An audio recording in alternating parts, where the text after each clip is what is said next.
In a world where Carolina Panthers fans have an insatiable thirst for Panthers news and opinions, only one podcast roars ferociously. It's the C3 Panthers Podcast. Yo, what's up, Panther fans? It's your boy, the Professor, a.k.a. Tony Dunn. It's the C3 Panthers Podcast, brought to you by CarolinaCatChronicles.com, where every Tuesday night, live at 9 p.m., we chop up the latest Panthers news and opinions from the fan perspective.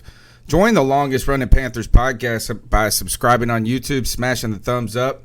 Check us out on Twitter at @cat_chronicles, and we're on all the major podcast platforms. Shoot me an email, CarolinaCatChronicles@gmail.com, or call into the Cat Calls line. The number is 252-228-5098. That's 252-228-5098. And tonight's show is Luke is a Panthers scout and Carolina ditches longtime sponsor CPI. And we're going to be talking about this news with my homeboys in the house. Cody Lashney, your mic is live and hot. How you doing, my friend? Tony Dunn. It's another Tuesday night, and we never miss a Tuesday night, man. And, we have a little bit to talk about. It's kind of been dead. But it doesn't matter, man, because no matter if there's news, if there's all the news in the world, or if there's none at all, we're going to have the most lit Panther fans in all of YouTube in our chat room like we always do, man. Underground West, Joey the Blind Panther Esquivel, Sarah Taylor, Trill One, Tyler Duncan, Tommy Doc Martin, Tony Dunn. Ain't nothing to it but to do it, brother. Let's roll. CK, the Mad Gamer in the house, been streaming on Facebook over the last couple of days, and excited to see the reaction among those people. Glad to have the expert gamer in the house. I was watching you, and I play just yesterday, or this morning maybe, yesterday morning, and I was like, I think his character runs faster than mine does.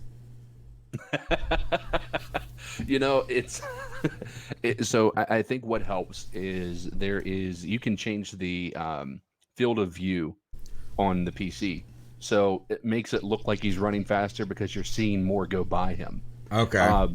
But nonetheless, there is probably a little bit as well because I am able to anyway. This is not going to be really important to the people that are in chat and they haven't played the game, but there is a way to run faster by doing a slide and then double jump, and then getting up and then tactical sprint. But that may be what you see as well, because I am able to.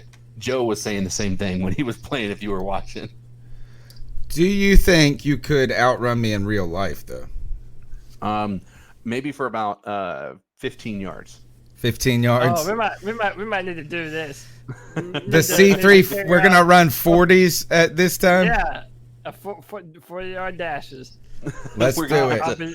It's going to be that Chicago Bears game if we decide to go to it. I'm deceptively fast, right? I am too, though. Shit. That's been my thing. I'm really good. I'm not going to sit here and say I'm explosive, but I have a real explosive set of speed, and then after a second, my knees are nah. You're good. Sit down, please. We could use all the buzzwords. We're intuitive players. We're grinders. We're shifty. We're intelligent. We're deceptively fast. Real lunch pail guys. Oh yeah, all the buzzwords that are sapped with the ideas of society. Yeah, and even just society in general, right? Guys, tonight's show is, I think, the 18th of the season. Go ahead and smash the thumbs up button on YouTube, guys. We're going to shame you right here. We go small faithful crowd tonight, about 15 people watching. We're usually, this shows you how the dredges of sports news has become, right? The drudgery of sports conversation, because we were surprisingly able to keep the same amount of listeners all through this. And now I continue to think is just people need sports to continue to talk about sports. Yeah. I think we're hitting a wall of talking about sports that don't exist. Yeah, we're just talking about, hey, remember how fun sports were when that used to be a thing? Yeah. That was awesome. Do you remember those last moment games where the anxiety had you pacing around the room? I can barely remember it. Right? Yeah. Even though it's every Panthers game. Every one of them. Yeah. Cardiac cats. Comes down to the end. But yeah. No, I agree with you though, man. It's I mean, I don't know though. I don't know what you guys have been hearing, but I've kind of heard good news that everyone's saying that everything's going to be starting on time. September 10th, I think, is when the season's going to start, and everything's set to roll. I don't know what they're doing about crowds yet, but we'll have football at some point. It's still a long time away, though, man. I still think that. I still love that retweet you got out there about Matt Ryan's response. Oh yeah, did you see that, Cody? No. They were asking in, I guess, some sort of press conference about, how the season would unfold and how it would potentially be playing in front of fans who, or not fans, I guess is the thing.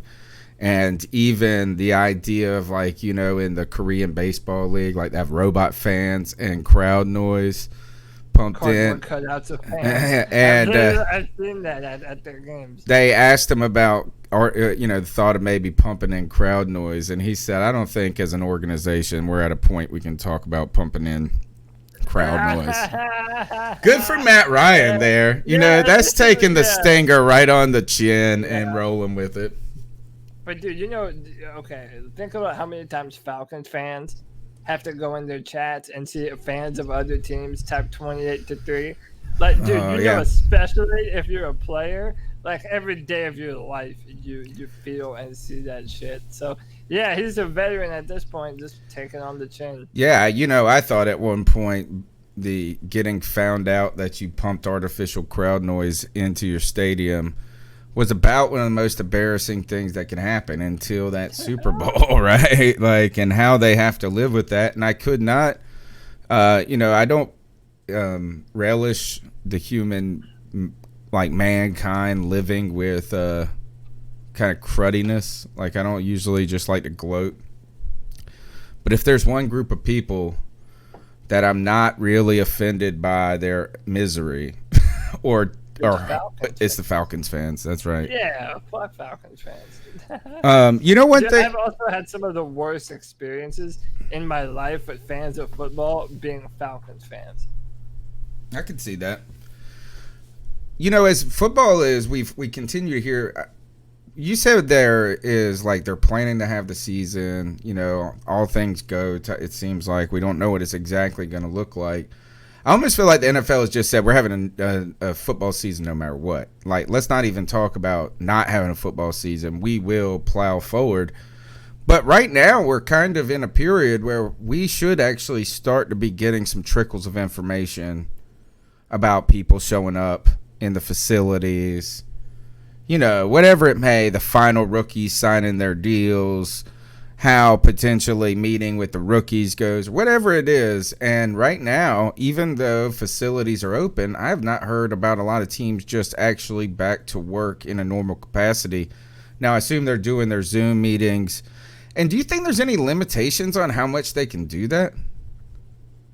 No, I mean, I don't think so.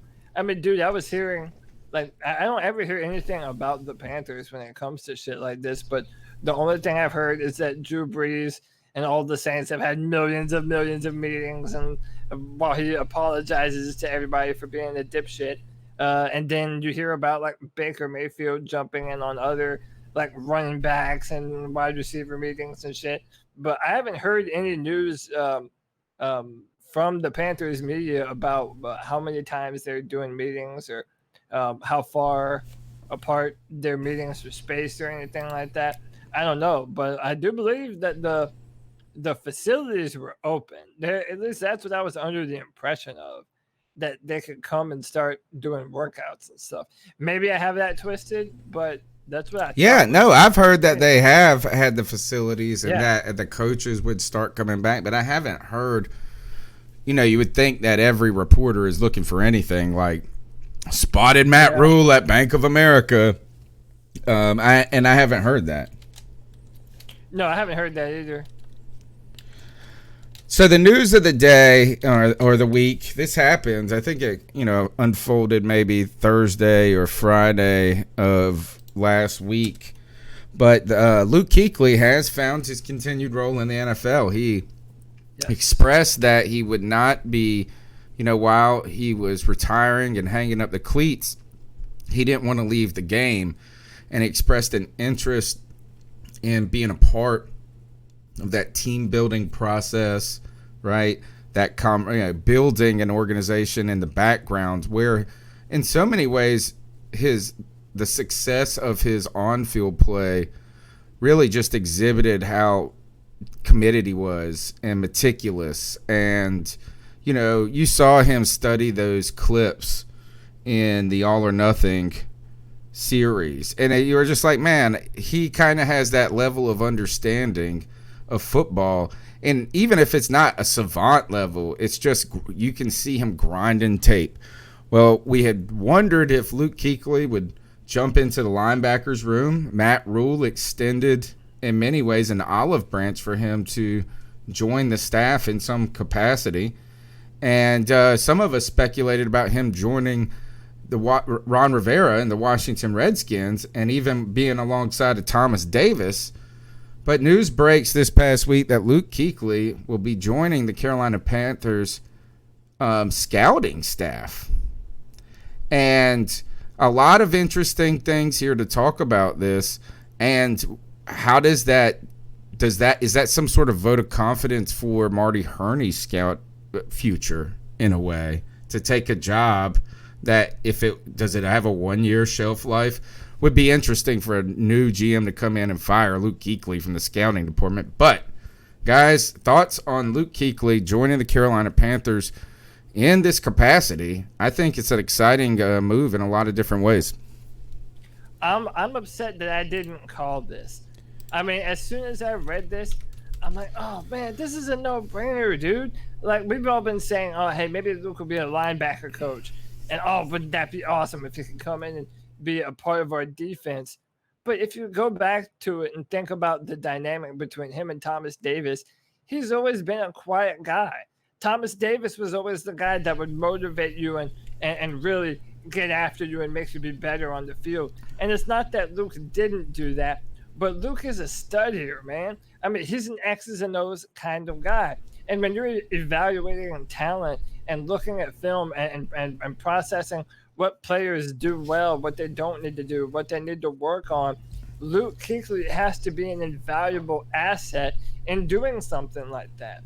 I mean, when you have studied the amount of hours that Luke has, he's aware of minor tendencies that you might be able to see on film when evaluating a player, that, him having played for so long, he's able to identify elite level traits in a way that maybe, a scout who's never played football before has done it. I think this is the perfect job for him. Knowing Luke, he's such a smart person. I imagine that he's trying to think, well, this is my future in football. Become an assistant, work my way up. I know that I can evaluate film, evaluate talent, and maybe this is the first steps to Luke Kuechly becoming a general manager one day. I said to you before the podcast, and Dan Morgan was kind of before I became a hardcore Panthers fan, but I know of him and I'm very aware of him and how his career was kind of cut short by concussions. I just think it's weird how similar their careers have kind of mirrored each other. A badass linebacker flew around the football field, concussions limited their career, and then they take their football processing talent to another area of the game. And I think it's awesome. And I'm happy to have Luke on as a member of the. Imagine how cool it would be if Luke Kuechly became the next general manager one day for the Carolina Panthers. Like, that's a goals right there, man. I think we'll end up going to the Bills before that happens. Don't do it, man. Don't do it. CK, thoughts on Luke Kuechly joining the Panthers scouting department? As I think you guys alluded to, it's I mean, it makes too much sense. I mean, honestly, it really does. You know, and I really enjoy the part of it that you stated earlier in the call, which was, or in the podcast, was saying before I think we were live. Luke's not the rah-rah guy. You know, he's not going to be that guy who is, you know, getting everybody hyped up. He's not the Thomas Davis. He's not the, you know, the Gerald McCoy, you know, type of player, or Drew Brees type of player. But he is that intelligent guy who's going to, I guess, see the differences and, you know, I guess be able to acknowledge and recognize is the word I'm looking for. Recognize talent where others might not necessarily see it. So it makes a lot of sense again, and I think it makes a tremendous amount of sense that he would become a GM at some point. The problem is knowing the Panthers organization, it'll go to another place like with Dan Morgan and Brandon Beane and everybody. We tend to let the people that we develop leave, unfortunately. Yeah.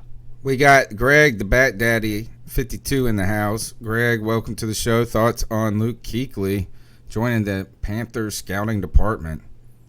What's up, man? Good to be back. Sorry I'm a little late. Luke Kuechly joining the Panthers scouting department. I think at face value it's an awesome idea, and I think it has the possibility to be fantastic. The only thing I worried about, and I don't know if any of y'all said this yet because I just got on, is a lot of times when you have a player who's one of the best at their position possibly ever, you could have said with Luke throughout his career, or if he'd have gone from his career, but definitely while he was playing, is they're usually not great evaluators of talent. Oh, not usually, but there are cases. I don't want to say usually because I can't say that. I don't have the numbers to back that up. But I know cases where a lot of times where you're some of the greatest at your position, you're just not a good evaluator. Michael Jordan, John Elway, you know, players like that, they just don't evaluate because they hold people to such a high standard that, I don't know, I guess sometimes they maybe get fooled by flashes. They have aspirations of hope for people, but there are cases where it works out not very good. But I'm going to be optimistic about it. I'm happy Luke's still with the Panthers. That's the important part. And I think that it'll be a good thing going forward. I think so too. And don't you also think it has to do with personality types? Like, again, if you're like a Brian Bosworth type dude who's like crazy jacked and, you know, or an egomaniac, would be something that I would concern me. Yeah, Luke Kuechly is such an even keel guy, and you know, especially like Tony was saying on the All or Nothing series, you see how tedious he is in his attention to detail and watching film, and so much of what scouts do is literally exactly that. I mean, I do it in sort of an amateur fashion for Draft Tech. You know, when I find film, I do my best to find as much as I can and break it down, and it becomes fun. You really have fun doing it, and it's something that you kind of figure out that you have a knack for or you don't. You can sit there and do that kind of thing or not. And Luke Kuechly just seems like the perfect kind of person to be able to transition to that seamlessly and love that maybe every bit as much. Well, or maybe not every bit as much, but you know.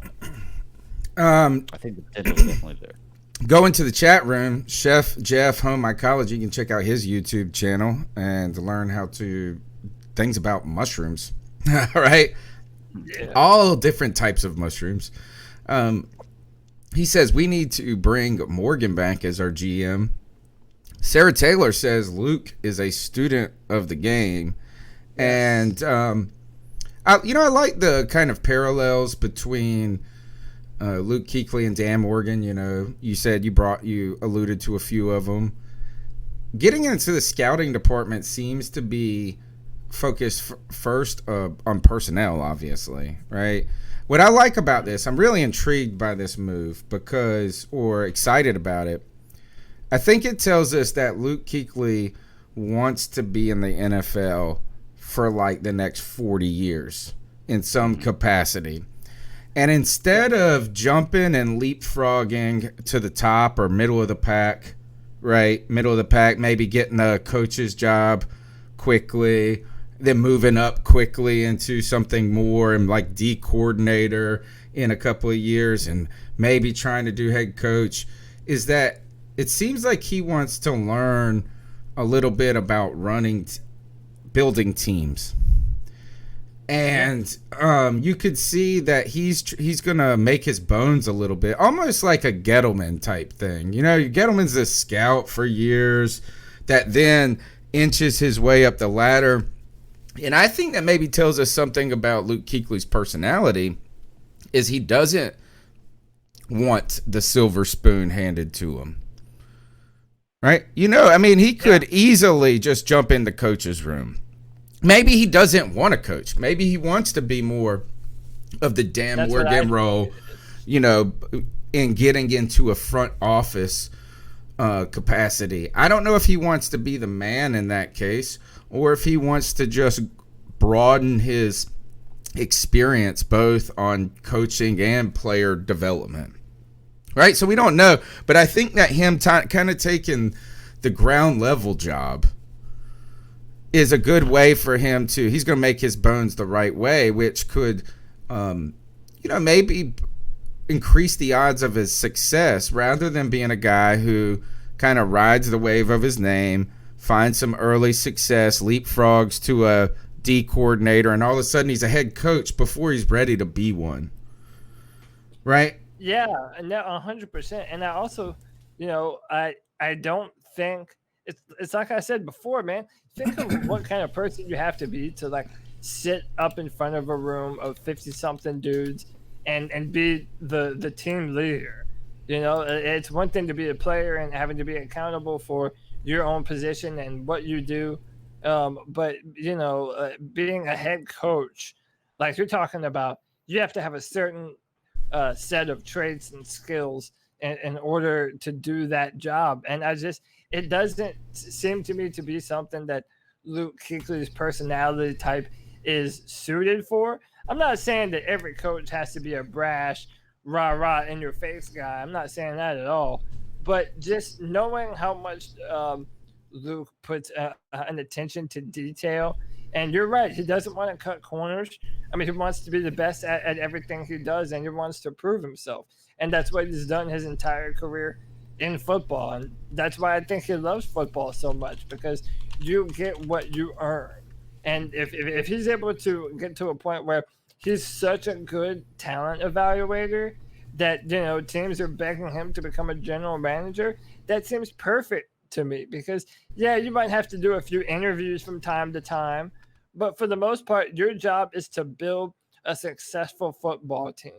And you're really playing the game of the NFL general manager. And I just think that's something that Luke could in time come to love.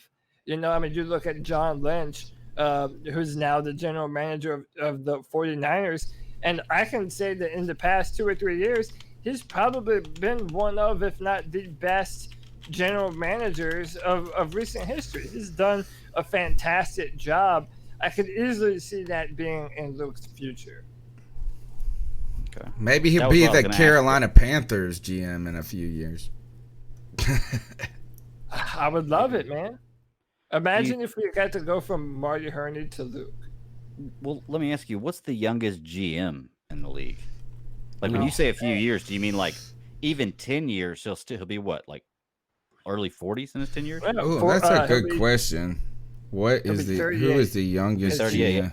I know he's close to 30. So I mean, would he be, if he say he was a GM in 10 years, which is relatively close, would he be the youngest GM ever? Andrew Baird. Does that sound right? Baird? He is from Cleveland. He's a general manager? Cleveland, I think. Let's see. Because see, I thought that Oh, was How- that general is reserved for older. No, that is right. How old is that dude? Meet the youngest GM. Let's see. What's this dude? What kind of name is this? Let's see, guys. This is crazy. Hold on. Got a weird name. Andrew Baird. Yeah, Andrew Baird. And I cannot find his age. NFL, Cleveland, any other buzzwords that'll help me. 1979. Is that right? It says 41. This can't be right. He played soccer? No, that's not the right guy. I don't know who this guy is. Somebody can find it for me. The Philadelphia Eagles GM is like 5 years older than me, 6 years older than me. He might be the next. His name is Andrew Barry. Barry. That's the general manager of the Browns. Yeah. And he was born in 1987. He's 33. Wow. Wow. Okay. Oh, wow. So, that's interesting. That would fall right in line for Luke, man. If he could, for the next 5 years, just grind his ass off, and Actually, he might be the Eagles GM. How do you get to be a 33-year-old GM? How does that work? You're like a lawyer. You probably got an MBA. I just don't see how you can have enough experience and be that smart. He's a Harvard grad. What is Luke? What is Luke's position now? Just it says that he joined the pro scouting department. Is what I saw. But it doesn't say what. Because in 2009, Barry was hired as an assistant scout for the Indianapolis Colts. So I don't know. So just says to serve as pro scout is what this USA Today article says. Huh. Yeah, I mean there's been a move in the recent years of the NFL to be more risk takers when it comes to front office, youth, right? I mean, look at them bringing in all of these somewhat media. What is it? Cliff Kingsbury? Isn't he like just okay at Texas Tech or something like that? Yeah, I mean, even guys like Matt Rule who don't have really any pro experience. It's and even limited college experience in some ways. Mm-hmm. Right. You know, so there is that move to kind of take a risk. But I think this guy, whoever that guy is look, he's from Harvard. He probably majored in business and like something, like process and analysis and management. I think it says that he came from the Browns. It says Browns new vice president of player personnel, Andrew Barry, beat his college coach's bold prediction by almost a decade. In 2000, this is when he joined. This story is from 2016, where he joined the Cleveland Browns. Who is this guy? All right, so this guy said his old college coach said that he will be running. He told the Harvard Crimson, for my 2 cents, he'll be running an NFL team in 15 years. And at 30 years old, he'll be running an NFL franchise. I have no question. 37. He's on his way. He's the damn GM of the Eagles with a pretty good squad right now to make some hay at this point. The Eagles. Yeah. He came from the Browns and went to the Eagles. That's what I believe happened. All right. So, look, we'll be interested to see how Luke Kuechly, not only his long-term prospects, but just how he does within the scouting department and, you know, under this the Hurney regime that some of us have questioned whether if it's got long-term viability or if it's going to be something that, you know, could quickly change in the coming years, given some resistance of success with Matt Rule or something to that effect. So I think it's great. Let me just correct you real quick. He was the vice president of football operation for the Eagles, and then he was hired on as the general manager of the Cleveland Browns. Okay. I had it backwards. Yeah. So this is good news. I mean, it's cool news. I think I like it. I like this, you know, climb the ladder, no shortcuts, as you said. The number's 252-228-5098. Let's play a cat call, and then we'll talk about the really other subject, which has to do about the legacy and the changing climate of the Carolina Panthers under the David Tepper regime and the legacy of Jerry Richardson amidst comments from Trey Boston. We'll get to that right after these calls. The number's 252-228-5098. So what are your thoughts on catcalling? Yeah, it's Ooh, pretty, I'm gonna blow your ears out. Somebody. And how did that make you feel? very uncomfortable. So how do you think catcalling makes the person feel? It feels good, like. Who's that cat sitting in the back corner with his face buried in his notebook? Who's that kid that can use one?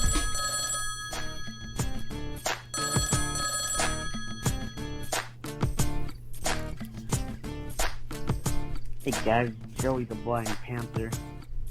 I'm finally back What's up, in Joey? Charlotte after 2 glorious weeks at the beach that went by too fast. But, yeah, I noticed based on the title of the scheduled live stream that I know what happened with the whole CPI thing, and basically all the sports teams cut their sponsorship, but what I wanted to say in this new activism. So every time you go to like the grocery store, hell, even the subway station or light rail station, you see all those visual cues for the social distancing and all the one-way lanes and whatnot. And if you notice, none of them are accessible for blind people. None of them. So, like CK a few weeks ago when he said, I'm not going to wear a mask because of what the governor in Virginia did. We all know what happened with that. But, I said, you know what? Fuck it, I'm not following rules. I'm not following any of those rules. I'm not social distancing, I'm not wearing masks, none of that. Oh no. Until all of it is accessible for blind people. And, by the way, ADA compliant social I suck distancing is what we're calling to, this. all those people that, like big chains too, like Publix, Walmart, everywhere. I suck for not even thinking to do anything tactile. You can afford that shit. So, I suck. There's no excuse for that. What a good call. Anyway, the Panther growl guy you said about the Eagles the other week, I could do it. Listen. Wow, wow, wow. Great call there, Joey, the blind Panther fan. Talking about. Did he put a Panther on the phone at the end there? Dude, what the hell was that? He's going. Yeah, that's crazy. So thanks for the call, Joey Esquivel. Stay safe out there, and I'm with you, man. I'm tired of rules. Like I feel like I live a life of just rules, but we do our best. As we try to be respectful of people. I try to mind my own business. Try not to share too much, even though I do this silly podcast. So I'm like, I'm trying to not share my opinions about politics as much, about this and that. And what do? I have a damn podcast. It's like the stupidest. I really need to just go off the grid and just go live in the woods. I went and got my hair cut, which I'm growing out long now. It's not in the right stage yet, but they got a little, even it up. I'm going to be growing. It's going to go back and be curly, back and curly at some point. But the guy, he was, what was it? Oh, he has a boat, and stressed out about society. You're anxious all the time. We're nervous about the COVID. We have all these social issues that are real and weighing on people's hearts.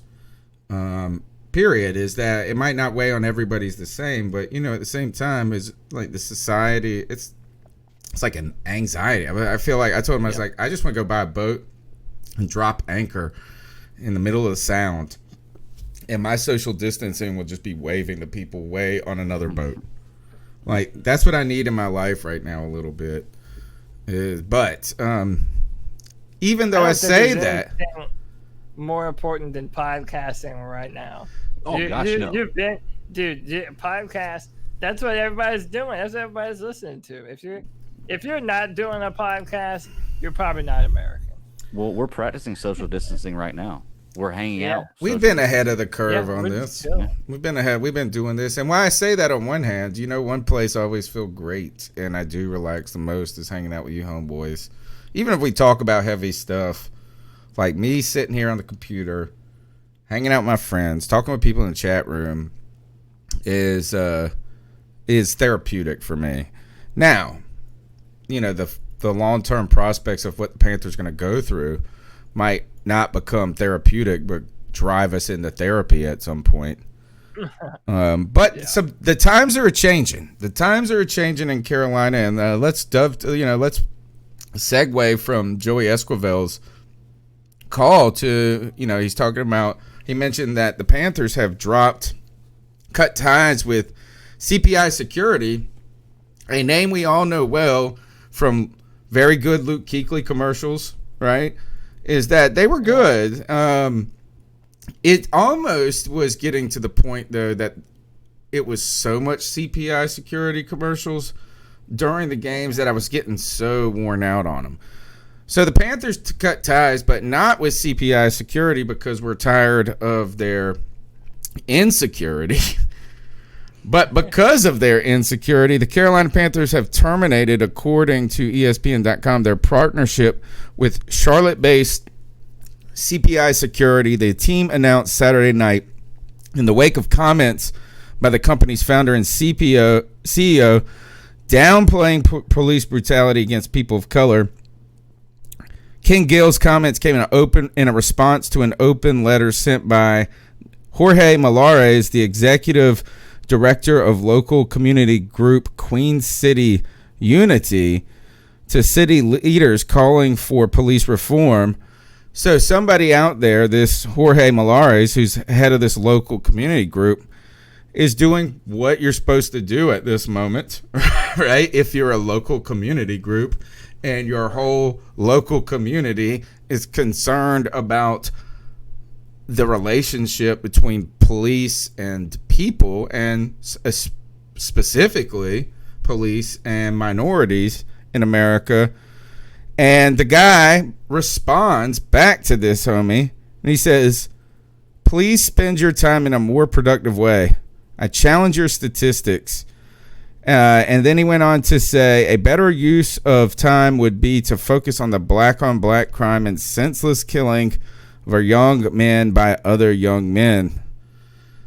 So, the CEO of this security company, who has probably in some ways tried to peddle fear at some point, right? Don't be scared, we got CPI or whatever. Just victim shamed somebody, right? Isn't that what they call that? Like when someone gets raped and then you like make it their fault. Blame them. Yeah, they were asking for it. Yeah. Victim shaming. So he said, quit your complaining and get to fixing up your own problems that have no relationship to me, is what King Gill said. Right? Isn't that what that says? Is like, yeah, society's problems are not related to me. This is y'all's problem. Get over it, you whiny people. I almost thought he sent this. I'm even surprised he sent this publicly. It sounds like something that you would send internally to like an employee. And that's what he's trying to say now. So, of course, everyone's canceling their Well, that's CPI just as bad, though.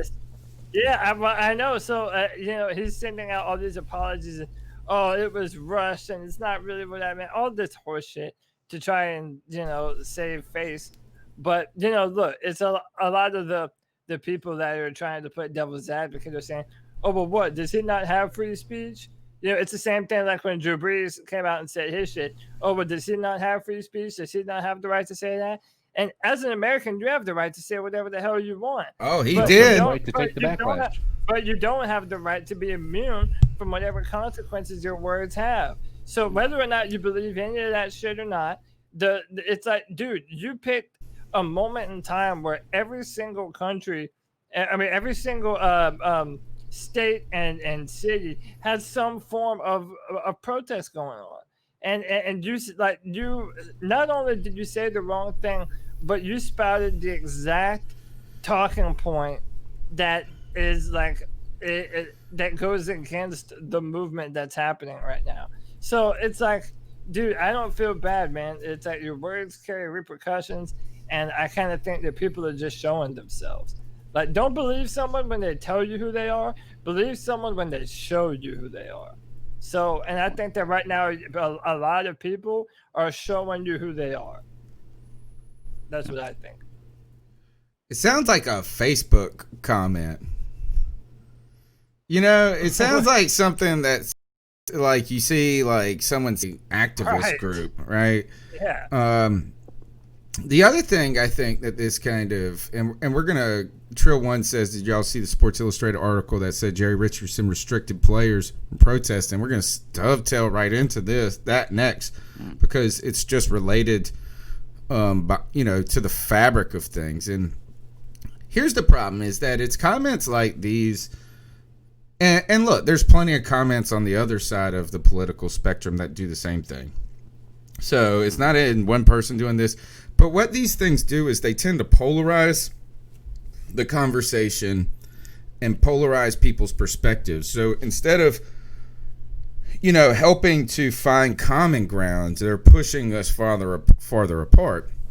And because what I would say is that even if you are concerned as an individual about crime rates among African Americans and urban problems in America, however you want to phrase whatever you're trying to say and imply in this case, this guy, is that it seems so tone deaf in the moment where there is no consideration that there could be any validity to another perspective. Let me give you an example of this, is that my water bill over the last year has tripled, right? It's tripled, and it's consistently been the same since September 19. My wife, who pays the bills, every now and then bitches to me, and she says, and our deal is this, is I'm the one that calls and complains, she pays the bills, right? So if there's a problem, I get on the phone, we work it out, because she thinks that she can be very abrupt. And don't worry, I'm abrupt. So I'm talking to the lady on the phone, and I'm like, look, it's just, we're the same family of 5. Yeah, there could be an increased activity, but I don't see any evidence of water leaks, right? Like, there's no toilets that I see running or hear running. There's no running faucets. I don't see any water in the ceiling or anything like that. And she goes, well, it's got to be some sort of leak or something like that. And I said, well, okay. So say I call a plumber out here and they say there's no leaks, right? What's the next step? And she goes, well, the meter's read right. So it's like, I was like, is there any way the meter, and just in any possible world, could the meter not be functioning properly? And she was like, no, it's reading right. And I was like, I'm not saying it's wrong because I don't have any evidence really, but like, how can you be so certain? Right. You haven't even looked at it. Yeah. It's right. Yeah. So I think that this type of comment does that is that, hey, you might not have to agree wholeheartedly about the way people feel and act and respond, but we go a lot farther in the world by showing a bit of empathy to our fellow man first, before we then go about and tell them how much our perspective matters more to them than theirs should matter to them. And that's what's kind of, problematic about this, is that it just kind of galvanizes society. And we clearly know is you might be Blue Lives Matter all day long and be yelling that in the midst of this moment, which I don't think that that's the wisest of moves, even if you hate what's going on. But you don't have to be a jerk about it at the time. And, I listen to my local congressman, or our congressman, or my congressman. His name is Dr. Meg Gurfee. I will not call him by his real name. I call him Meg Gurfee because he didn't know in this moment, while he was on the radio, George Floyd's name. Right? Is that you're a congressman at this point, and the whole world, in our world, is, seething with emotions. And you don't even know the dude's name. Everybody knows that at this point. Right? And so I call him Meg Gurfee because I will not know his name until he learns that name. Right? But it's just, he was just so tone deaf. I don't want him to agree with me. It was just like rioters, looters, like no problems here. And if there are problems, you fuckers figure out how to fix them. Yeah, great leadership. So they cut ties with CPI Security, which then leads us to the other discussion. And, I did want to bring this up too, Cody. You were talking about you don't feel bad for the backlash. We shouldn't if we continue to spout that hyper capitalistic love America mantra that we have, because Cam Newton said that it was interesting that females talked about routes, and he lost a $4 million sponsorship from Oikos, right? Wasn't that what it was? Something like that. Yeah, Greek yogurt. Mm-hmm. But people aren't. Are they like? Were people crying? I mean, yes, us fans of Cam Newton were crying here, but are there any real fans of CPI Security? Like, come on, man, he's a good dude. They keep us secure. To be fair, I don't think we have them up here, so more good riddance, I guess. I say Simply Safe. That's what I would do if I had it. That's what I got. You been happy with it? Or we already know it, don't we? We've done the ad raids and we've talked about it. Yeah, man. I this enjoy is it, free man. ads for them right now. Yeah, for sure. Since we're giving CPI ad in its own way, their name. Isn't it just kind of funny that, like, okay, so if you're the owner of CPI Security, you probably like the false notion that, oh, hey, white neighborhood, you need all the protection you can get if a minority moves in, because you never know, they might bust your door. That's what I was trying to say earlier. Running off all these false narratives that, like, these built-in fears, like, they literally profit off of that shit. So, again, man, listen, make your own. By the way, if you're looking for a home security system, you shouldn't be making your decision based off, hey, I wonder who the Carolina Panthers are partnered with. Like, yeah, but branding, dude, branding is so powerful, right? It just is. You didn't really make your decision because you did. You just didn't know it. It's just you had heard CPI. You'd heard it. And it's just imprinted. I was reading something recently that you have something like 30,000 brand impressions a day. Like you encounter, whether it be this Logitech mouse to this Tecate beer to whatever it is. And it's like a bombardment of that. And the Panthers do have a giant platform because you're at the game. You see CPI everywhere. You get the CPI stop or whatever sticker. You see Luke Kuechly. So it does hurt this company significantly if they found it actually profitable, right? I don't know what the numbers are, but they have been doing this for a minute, right? Well, with product placement, what you were talking about, it's really funny because I watch a lot of movies and television shows and kind of analyze those to review those. And it's funny watching a TV show or a movie where you can see specific product placement and you can look at it like, oh, this movie or this product sponsored this movie type deal. Or when they don't, the right? The label's turned around because they don't that product didn't sponsor it, but they want it to look like that product's there. Or it just says most cola. Don't even notice this kind of stuff. If you ever watching a movie where somebody opens a fridge, you'll see certain products where you see the labels and certain products where you don't. Yeah. That's product placement of people that paid to be there and people that didn't pay to be there. It's subliminal advertising. Mm-hmm. Exactly. Back in the 70s and 80s, you would go in there and they would put they would flash the popcorn up in the middle and it was so quick, you didn't know it would make you hungry and thirsty. Mm-hmm. All right. Mm-hmm. So brand impressions are important. But let's talk about the Panthers brand. Panthers came out.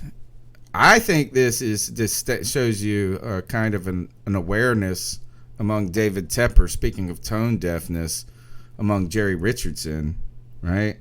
Is that in the past, this would have happened maybe with Jerry Richardson, which we know he has his own history with his own company at Denny's and some different things that, they settled some lawsuits for discrimination and various things in the past.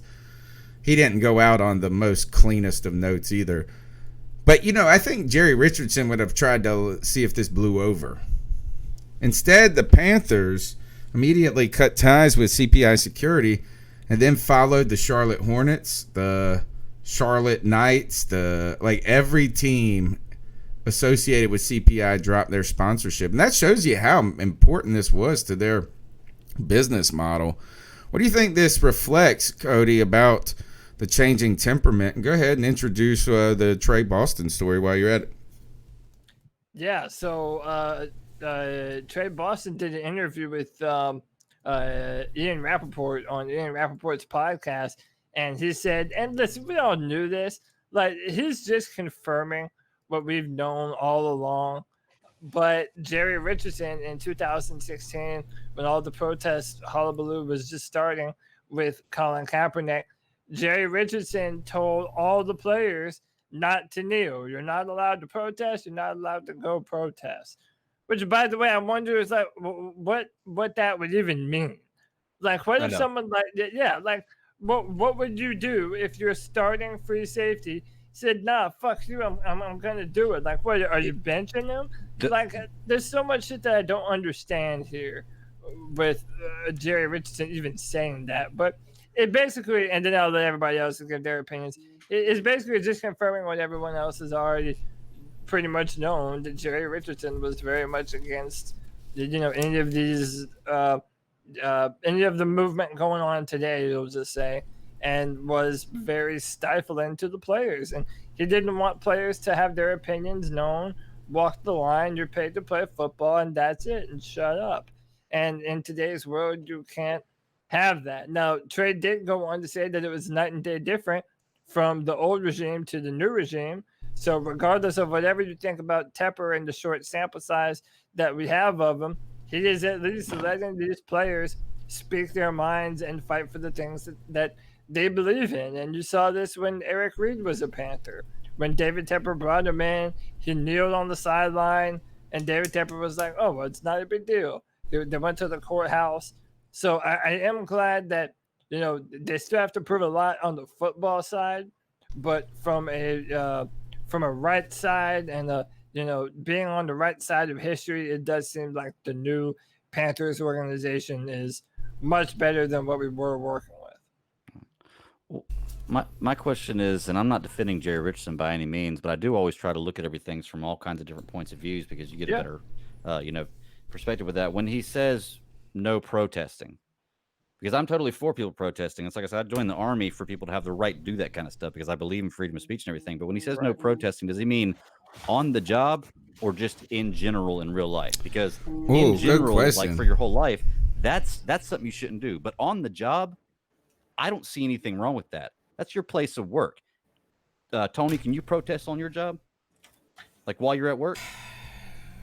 I know I can't. Maybe. I don't know. Maybe. I feel like education is a little different because we have we kind of revere some of that. So I don't know if I could because I might not be the most beloved person on campus or something like that. But I think there are certain places where it's okay. I mean, look, the Panthers organization is protesting in a way. Right? They've released their statements. So either those statements are hollow attempts to just placate the masses, or in their own way, they have made it political. Right? And so I don't know. What is the answer to that?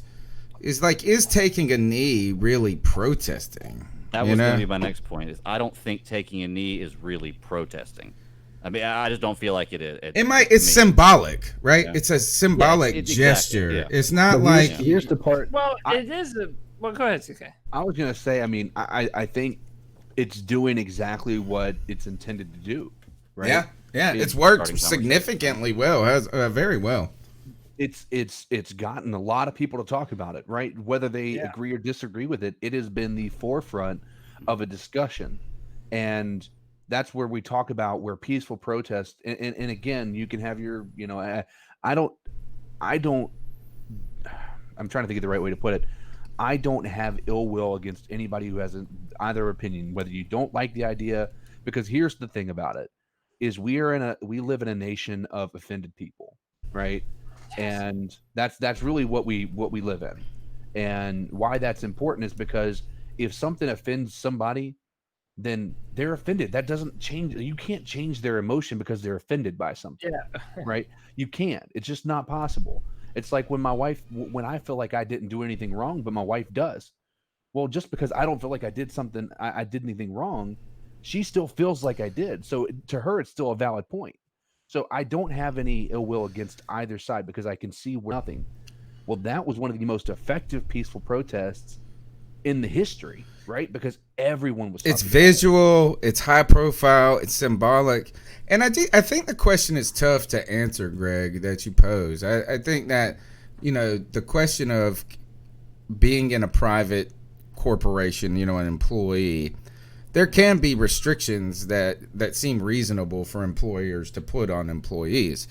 But at the same time, labeling certain things as a protest might be a little bit, playing into your own position, not your position, but if you were the head honcho calling it, like what if you wear an American flag lapel? You are you're making a statement, you're making a patriotic statement. You wear the pink for breast cancer awareness. You can say you wear a rainbow something on whatever, gay pride or whatever the appropriate LGBTQT.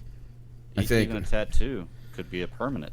Right. It's like a statement. So I think that the kneeling, to be honest, was a gesture that was within the confines of the rules for players. And by the way, and I think you should be able to do that, right? You're not breaking any rules. The very nature of a protest is to make you feel uncomfortable. I mean, that is the very I don't know if protest is the right word. I don't know if protest, if taking a knee is protesting. You know what you really are? It's activism is really what it is. Well, it is, but aren't those kind of one and the same? I mean, to protest is to be an activist, and you're fighting for something. Like they're kind of one and the same. They are, but that's kind of like saying that because I played a basketball game, I'm a basketball player. You can protest without being an activist just because you believe in what their cause is. Right. So I mean, if you are raising, if you're raising money to, for like the treatment of dogs, right? Are you protesting the bad treatment of dogs? Yeah, but you're also kind of active. It's kind of like a negative opposition context of the action. While activism seems to be promoting something. My point is this, is that the NFL promotes shit all the time. They're activists all day long. Mike Vick with the dog thing, all of a sudden it's AP, whatever, I don't know, whatever the letters are for animals. Yeah, all that mess. Yeah. That's all over the place. And one final comment my wife did say this, and we're going to kind of trying to pivot this conversation a little bit, is she said she's like the liberal woman on fire at the moment, and she was like, anybody, you ever heard someone when they say, let's raise money for colon cancer awareness and this and that someone goes, well, don't you know there's other types of cancers out there and all cancers matter? Right.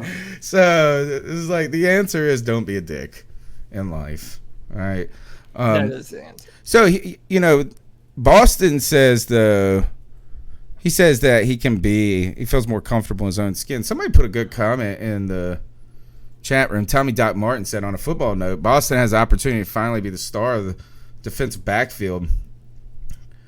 He can talk, but he needs to be as good as we know he can be. I would say we don't even know if he can be as good as we think. To be honest, is that we think, some cases we think Boston is underrated. Sometimes we think that he's just okay.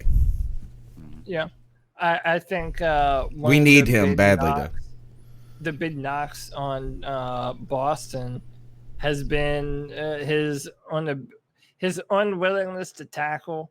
I think sometimes or missing tackles. I think it was kind of glaring in 2016, and he kind of got a bad rap for it. But I also think he's a much more natural free safety, and he needs to kind of range as a single high in the backfield. And I feel that's like where his best game is. Yeah, and when Kurt Coleman was here, they had Kurt Coleman playing free safety, and Trey, they had him up in the box. And I just don't think that's his best suited position. So I think it's a little bit of his finally in the position to showcase his best skills and abilities.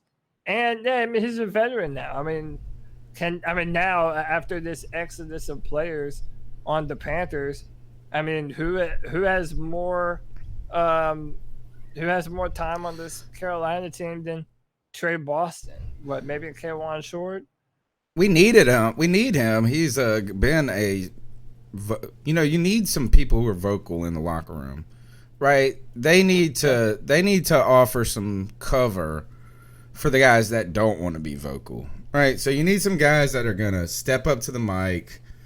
They're going to answer the questions for the reporters. They're going to talk about what's going on in society. And you need, and that almost is a line of defense against other people who don't want to do that in the locker room. Now, Trey Boston is another example. I hope he does improve, right? I hope we haven't seen the best football at Trey Boston, because that would help us along in a story too of if, like, we know what you are in the first 3 of your years of your career in the NFL. That's kind of where I think we've moved in commentary. Maybe it's always been that way, but we're quick to say bust, not gonna be any good, and sometimes we set our expectations of being contributors too high for what they realistically should be. So if Boston can continue to be a positive contributor to the team. I think it was like a fourth round pick. That's nice, and we need him. We need him to be good because we haven't really got nobody else. He's a veteran, man. He's a veteran on a defense that is babies. Our defense is babies, man. And what I mean by that is they do not have a ton of experience. They're young. They're learning on the fly. Again, this goes back to the debate of how good are we going to be as a football team and how much of it falls on our defense. And we don't know what our defense is going to be next year because we're so young. A ton of potential, a ton of talent, but we are young. And now Trey Boston goes from being the guy that was out of position and off the team, and now he's back on, to being a real veteran leader that our defense is sorely in need of. So I think Trey Boston is more important as a teammate and as a Carolina Panther now than he ever has been. Looking around here, let's go. We got one more call. I think it's Joey again, to be honest. Let's see. And then just a couple. 2 more calls. Another one just came in. Hey, it's Joey the Blind Panther again. Something I forgot to mention. I heard about Luke becoming a scout, and I'm really happy about that because, Yep. I mean, unless he's John Elway, he should know how to get us some good linebackers. And what I mean by John Elway, probably could evaluate offensive talent very well. What a circus the Broncos quarterback room is.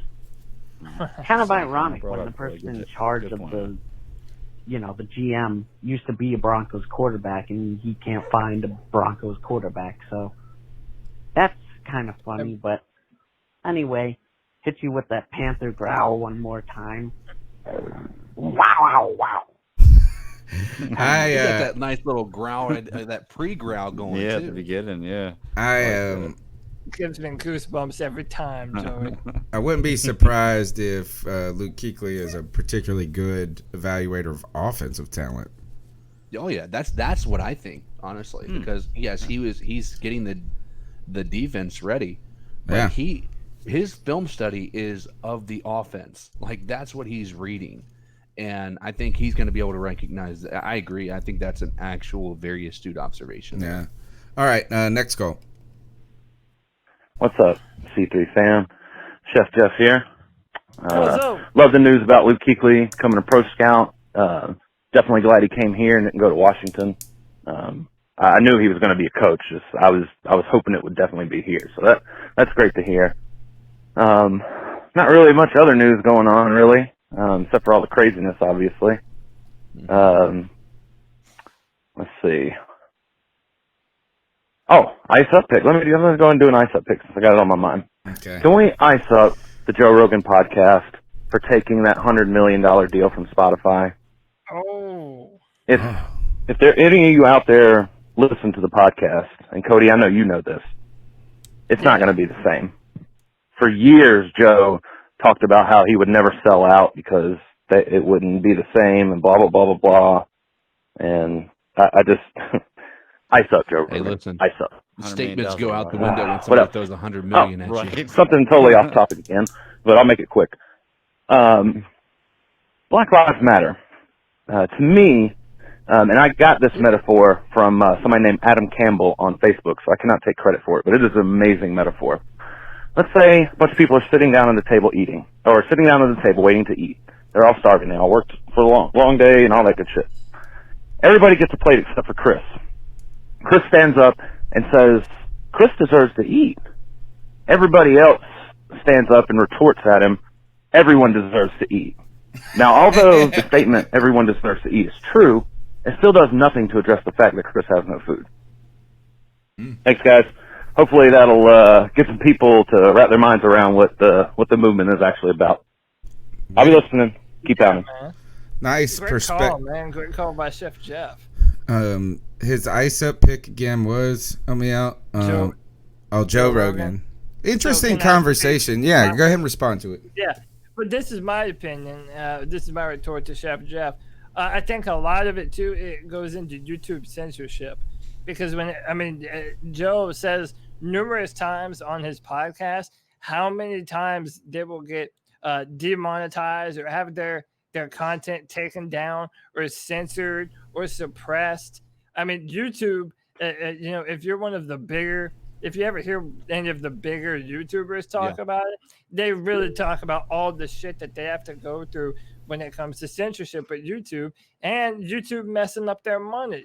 I look at it like this, man. Joe Rogan is betting on what he has built. So you don't have to pay for Spotify. So, I mean, you can go to Spotify for free right now and listen to whatever the hell you want.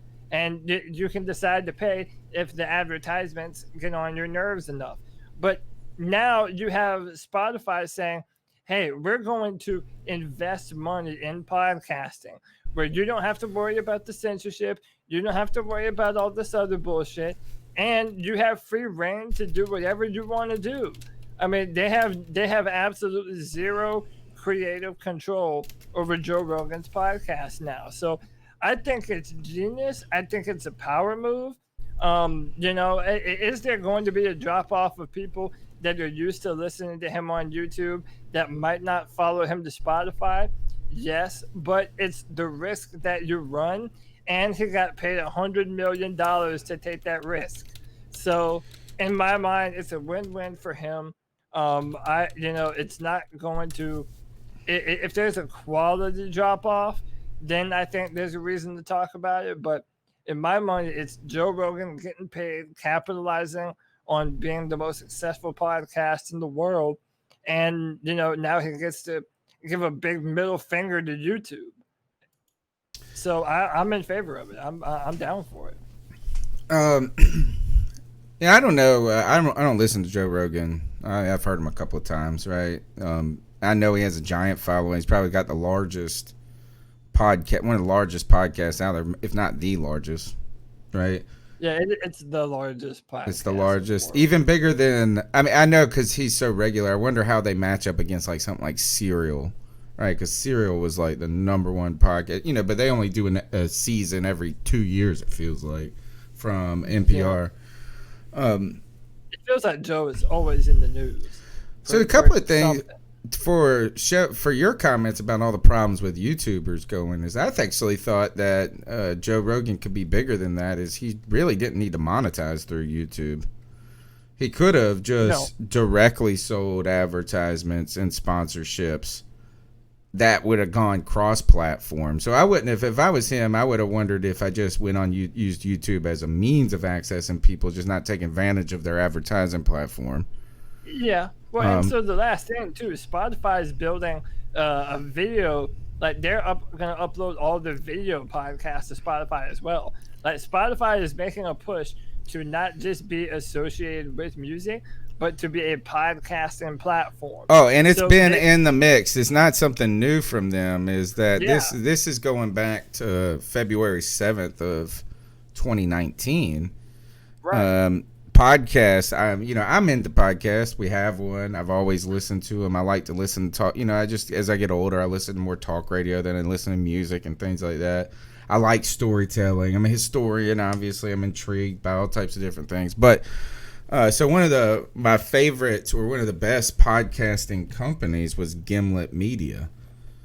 And Gimlet was a startup by this guy, Alex Bloomberg, who had left MP. He used to be on what was the big marketplace, Money something. They have a big one that's big, This American Life. He was on that. That's an NPR show, podcast. Because NPR's been doing things that were like podcasts before podcasts existed. They were just in radio production. So he started this startup company where they were going to be a professionally producing podcast, and you were a giant hit with some of their podcasts. They sold Gimlet, which was an independent company doing all of this great stuff. They sold it last year to Spotify for $200 million. But and Spotify bought The Ringer. They bought it out completely. So it's like they're really making a huge push to be. They're going to try to overtake iTunes, man, is what they're trying to do when it comes to the podcasting world. Like you said, it's this diversifying beyond music.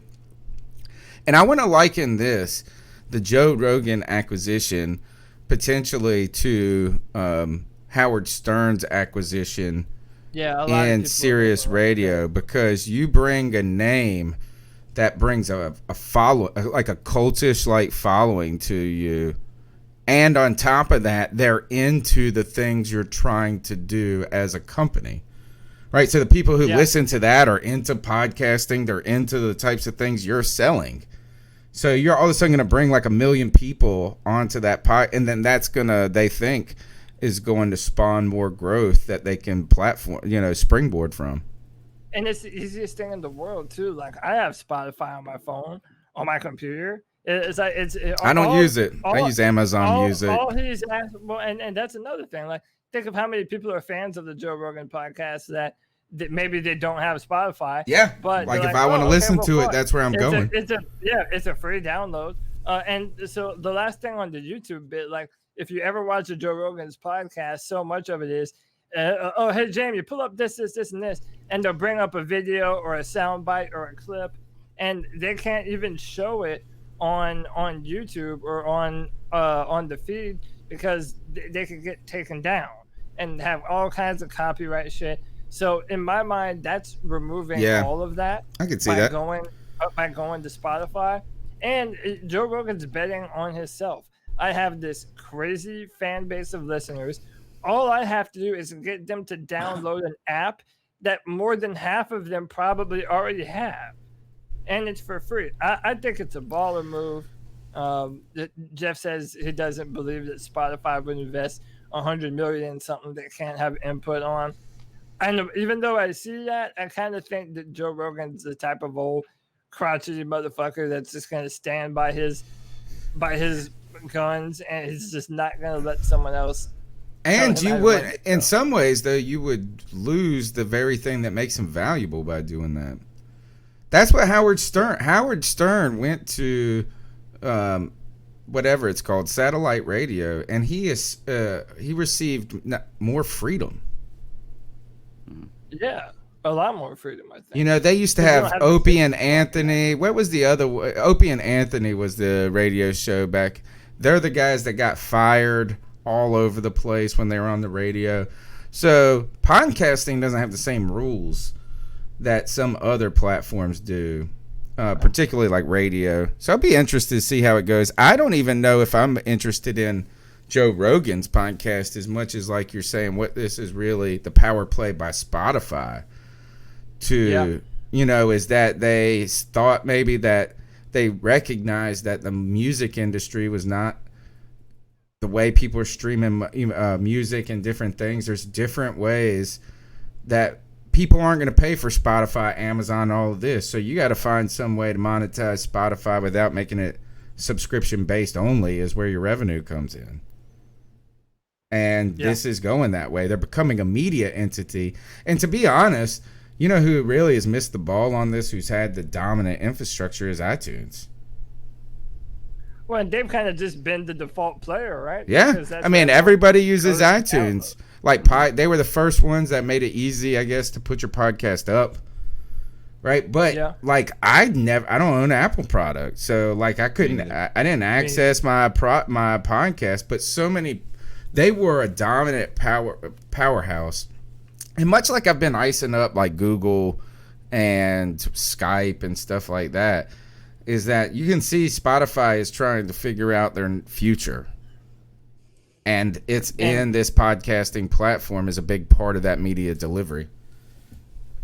Well, and you talk about how, I mean, Spotify has to get into the game like this. It's just like with streaming services right now, what we were saying before, there's always the one that starts it out that breaks the mold, and then everybody, and for a few years, they're on top of the game. Then eventually people start to figure out that formula, patents run out, and everything kind of falls into that same kind of place. It's like with phones. When cell phones first started coming out, there were a bunch of different types of phones that had a bunch of different types of features, and you would go to this phone for this feature and this phone for this feature. Now every phone is pretty much the same. It's just what product you're loyal to. Or you look at Netflix, all streaming services are kind of going after a Netflix model. You look at superstores are all going like after a Walmart model. There's always that one that breaks the mold, like iTunes did with podcast, that eventually everybody's going to catch up to, and eventually they get too comfortable a lot of times. They get too comfortable a lot of times, the ones that find that early success. I was thinking of Sears. I just drove past the Sears that's bankrupt and closed in our city now. And as you look at the immense success that Amazon, which started as an online used book retailer, has become, right? Yeah. Is that, who really we should be ordering all our products from on our doorstep, free delivery and all this? Is Sears. Post office. Sorry. Well, Sears had the infrastructure of the product delivery. The Sears and Roebuck catalog is like 120 years old. They've been in this model. They just didn't learn how to do it with the internet. And I do think kind of the underlying trend here is when things change, you have to be able to change with the times. And just how Howard Stern said, "Hey, in order for me to better utilize my voice and my and the effectiveness of my show to react with people, then I want to be on a platform where I'm not so held down." And you look at the future and the way things are moving. We already said earlier on this show how important podcasts are, and they've become so ingrained in people's lives. I mean, how many cat calls have we gotten about people that listen to this show when they're driving or just doing whatever, work during the day? These podcasts, us doing this, it really becomes a part of people's lives. And it's what they're doing in their spare times. And people aren't reading books anymore. They're listening to audiobooks. I mean, Lies. People are doing things on the go. I've read. So, well, okay, whatever. You want to try to be the contrarian right now, that's fine. I know. The point You're right. that I'm making, podcasts are the future. Joe Rogan is the king of podcasts. And podcasts are the now, to be honest. I don't even think they're the future. I think they... Yeah, no, they've taken over for sure. And they're both. Yeah, what's the now and then. Yeah, I think it's happened a while ago. I mean, within the past year, I feel like podcasts have become the as you said, the king of the I guess content absorption, if you will.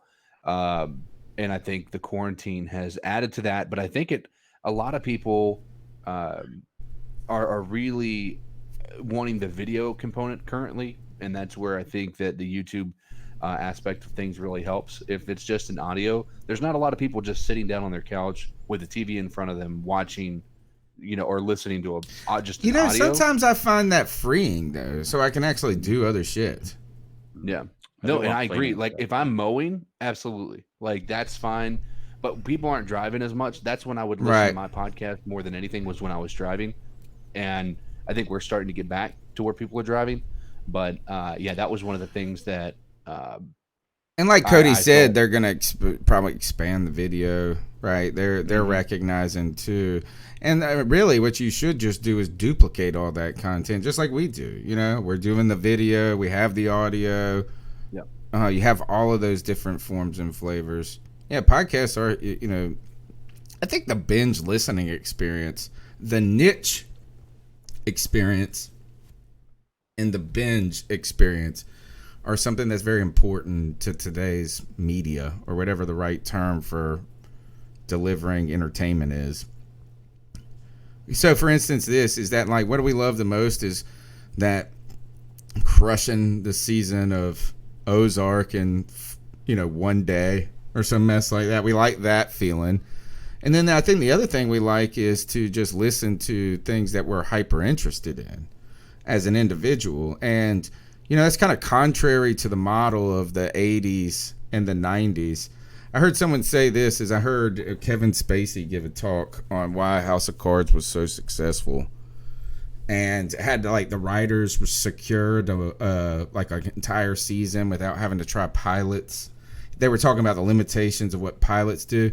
But I was reading or listening to this, and they were talking about, if you think about Law and Order as a show, which has been one of the most successful TV shows in TV history, the episode, while there was a backstory to the show, was really, you could just tune into this week and skip 4 weeks, and it's kind of confined to that moment. It's it's a 1 hour experience. It's meant to be a 1 hour experience. You didn't have to watch seasons 1 through 8 or whatever it is. And right now, because we have on demand information, I don't think that model works well anymore. All right. Well, it's much easier, especially in a television mode, to tell a much more intricate story. I mean, you look at some of these things that go straight to television or have an 8-part series on television. I'll give Watchmen, for example. Cody, you watched The Watchmen and you loved it, man. And I loved the movie too. The movie was a 4-hour movie. It was a long movie, 3.5, 4 hour movie, which is a long for somebody to sit down and watch one sitting in a movie theater type deal. But when you have it, break it down in a television show like they did with The Watchmen, which is a different story. But now you have, 10 hour and 10 minute long episodes where you can pack information in there. You can get so much more out of it. It's so much easier to get wrapped up and involved with these characters. Yeah. You can develop them so much more. You can do so much more. Yeah, those limitations aren't there. Another thing you guys brought up, I wanted to ask you, is you said, were all these streaming services. What's y'all's favorite streaming? What do you guys watch? What's your go-to stream service? My favorite. I'm still a Net. I think Netflix is still my favorite. Yeah, I will say that recently I've been checking out Amazon more and more, and they do have some good shows on Amazon. Netflix is still. I've been watching Alone on Netflix, which is fucking crazy. It's like Survivor times 10. They drop off 10 people in the Canadian Arctic, and they let you survive until you're the last one left. Each person gets their own little island. It's actually awesome. When you say survive, you mean until you tap out and say you don't want to do it anymore? They don't. If you don't hunt or if you don't find berries, then you don't eat. You're dropped off at a remote part of the Arctic Canadian wilderness, and you're around moose and bears and all kinds of shit. And this is that. Who's the guy? Not Bear Grylls, but the other guy. The other guy that was the more legit dude. Crocodile Hunter. No, what was his name? All right. There was one guy that did, and he would go and try to live a week somewhere, and he did it one time in a raft. And they had boats that were kind of trailing him the whole time. What was the name of that show? It was pretty good. The one thing is I like the bear versus whatever, Bear Grill, bear versus Wild, whatever it was. But one thing it was meant to be dramatic. So this other guy, I remember this, is the difference between the two shows is that Bear Grill would climb that mountain to get one little tiny egg. Yeah. And what was interesting about this other show, what was the name of it? The guy looked up and he saw a bird's nest and it was up on a cliff, and he goes, that would expend too many calories to be worth it. I'm just going to lay in the shade. I was like, that mug is trying to survive. That's what they do, because a lot of the people on the show, if they're not able to kill something, they have to set traps. They're all survival experts. And they set traps. They know how to build shit. They know how to build fishing lures, all kind of shit. Dude, it's actually, and I'm normally not into that kind of stuff, but this show, it's like genuine, real, legit Survivor, and I'm like addicted to it. It's on Netflix. Apparently, there's been like 5 seasons, but Oh Netflix wow, only and we're has- just finding it out. yeah, they just put it on Netflix, and I'm addicted to it. So Here- you weren't a big naked and afraid guy? Why do they have to be naked? I don't understand that part. Why can't they just be afraid and barely dressed? Dude, I always thought it would be so. Afraid and scantily clad. Dude, what happens? Dude, imagine having that many mosquito bites on your dick. Oh Like, god. I that can't just even. is miserable, bro. I would just roll in mud like Arnold Schwarzenegger did while he was hiding from the predator. Here, you want a cool show like that guy that should have made it, but this shows you the limitations of some of the cable TV. There's this cool show. Go back and watch. It's kind of reality based kind of challenge show, and it was called Colony. And it was super cool because I liked it because I'm kind of into post-apocalyptic narratives. You know, just the idea of like and that's what it was like. It was like they basically cordoned off this giant part of an urban area, and they had to figure out how to get their water. They had to get Sawyer from the Lost. So it was. Oh no, not that show. That was the actual drama one. This was real people. It was like on Discovery Channel, and they had to figure out how to. They had to live for like 6 months as a group, like as a colony in the post. So that was cool. But so yeah, Netflix remains my favorite.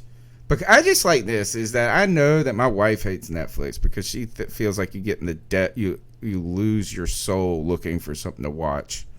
Yes. Scope what it recommends. I'm telling you, I've done that the last few weeks. It's got some pretty good shows out there. Their algorithms are real good. I like their interface. I do like Amazon show like content. It's just working through the interface is not as easy for me. Disney is such a disappointment to me. Oh, Yes. I watch a lot of stuff on there for shows I do, so it's for me. It's perfect. But there's no, content's a little narrow for me. But it's just starting out. Dude, I'll be on Disney Plus sometimes, and out of nowhere, it'll like fast forward, and the audio won't be synced up with the video, and I have to get out of the video and go back into it, but before it'll play. Like Disney, like the content's fine, but I think their technology and the platform like kind of sucks, honestly. The quality, the picture quality is superb, though. Yeah. It's like another one's crazy good. Really good that I haven't got yet is HBO Max. I'm probably gonna get that next week because I'm cutting cable next week. HBO Max is gonna be really, really good. But once again, it's all on what you're into watching. Wicked. I mean, they're gonna have a lot of stuff on there that I'm gonna love. So, and I think you got to go back when you get that HBO Max. You got to go back and watch Entourage, dude. Go back and watch Entourage. Greg, can I ask you this? What the hell is the difference between HBO Go, HBO Now, and HBO Max? What a great question. HBO Go is like the mobile version for like HBO. Yeah, HBO Now is like an add-on that you can have for just when you buy HBO, and HBO Max is a totally different program. They've teamed up with like 16 or 17 different programming networks, including Warner Brothers and a bunch of different exclusive companies, so they have rights to all these different movies and different content.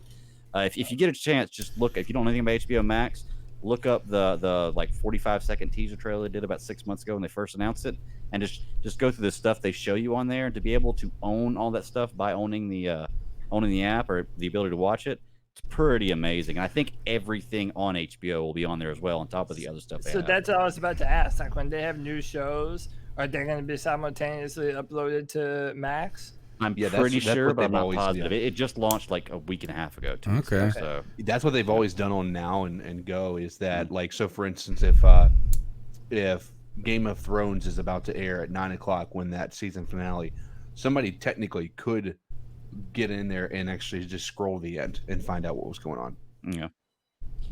So it releases the same second that the actual premiere of that episode Interesting. airs on the HBO. So instead of watching it broadcasted live, you could go on there, like you said. Maybe that's why people get on Twitter and everything 10 minutes into the show and start spoiling stuff. That's probably how they do it. Maybe. They just figured it out. Yeah. I was. But I think. But one last thing, Tony, is I will say that even though Netflix is my #1 streaming service, I've always been a fan of HBO's content. Well, they're the leader. If you think about it, they're the leader they're. If you want to learn a little bit about inadvertently about HBO and more about Netflix, listen to the podcast Business Wars, and they've got a cool, 6-part series or 5-part series on Netflix versus Blockbuster, right? And these opportunities that Blockbuster had squandered in this. But one of the early challenges for Netflix was getting content that was worth a shit, right? Yeah. And because everybody was holding back, right? Nobody wanted to give up their content, like Greg's talking about, like Time Warner, the studios. So they were getting all shit movies, all of this stuff, and they tried to appeal to HBO, but HBO was like, we don't need you. We make our own content and stuff like that. They had The Sopranos, they've had The Wire, they've had all of that. So they've been doing originals ahead of the curve. It was Netflix that then went to a struggling Starz.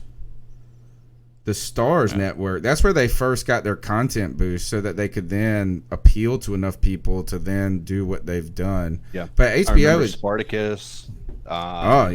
Which is amazing. You got to watch that shit. Yeah, that Spartacus joint was so good. The first season was great. After that, it kind of tanked. The first season was great. But midway through the show, the actor that played Spartacus, and Andy Whitworth Whitworth. Yeah, he got leukemia, and they had to. So that's what they did is they ended the first season. Then he got like leukemia or something like that. Then they did the prequel, which is the God of Sand, like what was it, Gods of Sand and Blood. Manu Bennett's the lead of that, which was good. It was pretty good. It was pretty good. Still a pretty damn good actor. And then they tried to jump back, and then while they were, because he had reportedly gotten, he was seemingly in remission, and then it came back while they were filming, and then they had to replace him midstream, and it was just. It was tough, but and then there was delays. That's the other thing is when you delay something, we lose our interest. That show was awesome, though, man. That first season was awesome. Hey, real quick, I'm kind of plugging HBO Max here just because y'all were asking questions. HBO Max does contain all HBO content and every show on HBO, along with 10,000 hours of premium content to watch, 100 years of New Line Studios, DC, CNN, TNT, TBS, DC, True TV, Cartoon Network, Adult Swim, Crunchyroll, Rooster Teeth, Looney Tunes, and more. So they've teamed up with a lot of people. They're gonna kill. That's the death blow for cable right there. That's the cable death blow right there. I'll have YouTube TV, Amazon Prime, Disney Plus, and Netflix. I'll never have.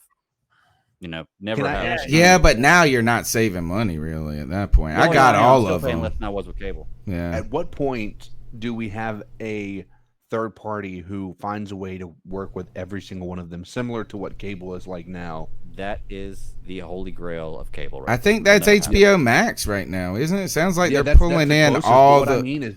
What I mean is like right now, in order to get all the content you want, Netflix, they're going to have originals. That's not going to be on HBO Max. Hulu, Amazon Prime, all of these places are going to have originals that are not going to be on HBO Max. So what I'm talking about is, in order for you to be able to get all of these, you end up having to pay what you would have paid with cable to be able to see everything you want to see. But then you don't get any of their originals now, so it's tough. I think. Don't you think ESPN and Disney and Hulu are the closest? Maybe the closest we have that, because they're the trio. When you buy those, you get ESPN Plus, you get Hulu, and you get Disney Plus. And Disney's honestly the behemoth. Yeah, they own everything. Yeah, they own Marvel, they own Star Wars, they own 60% of content. Yeah, dude, and they're just getting bigger, and they're making more content all the time. Like, I'm surprised that they're able to do that. I mean, so the government freaked out when AT&T and DirecTV were trying to merge, right? Yeah. Or was it was AT&T and was trying to buy somebody else anyway. And thinking monopoly, it's going to be like, why in the world have they not said anything to Disney at this point? It is everywhere. No idea. That's a great question. Well, because their interests are very diversified. That might have something to do with it. right? Is that they got the and they're all parks, they different. got they have different corporations. Like, so one is going to be named a different corporation, but they're all under the parent corporation of Disney, and so I think where the because there's monopoly- competition right now too. Yeah, that part is the only thing. But honestly, Disney can crush the competition immediately if they wanted to. Well, Like, this is hard for them because they had a moment, they got like an immediate audience with Disney Plus, but yeah, I think they kind of hesitated a little bit in adding content past their owned content. Yeah. So they needed to strike some deals with some other content producers, because that's where it sounds like HBO Max is really going to have some power. It's got the power of HBO, but they don't have to own everything. Well, they're really the just difference there license is, too, agreements. Yeah, well, they kind of fixed that problem. They bought two big boys. They bought Marvel Marvel Studios, and they bought Star Wars. Okay, and they just started, and their whole plan was these are two established franchises, so you don't want new content for them until now.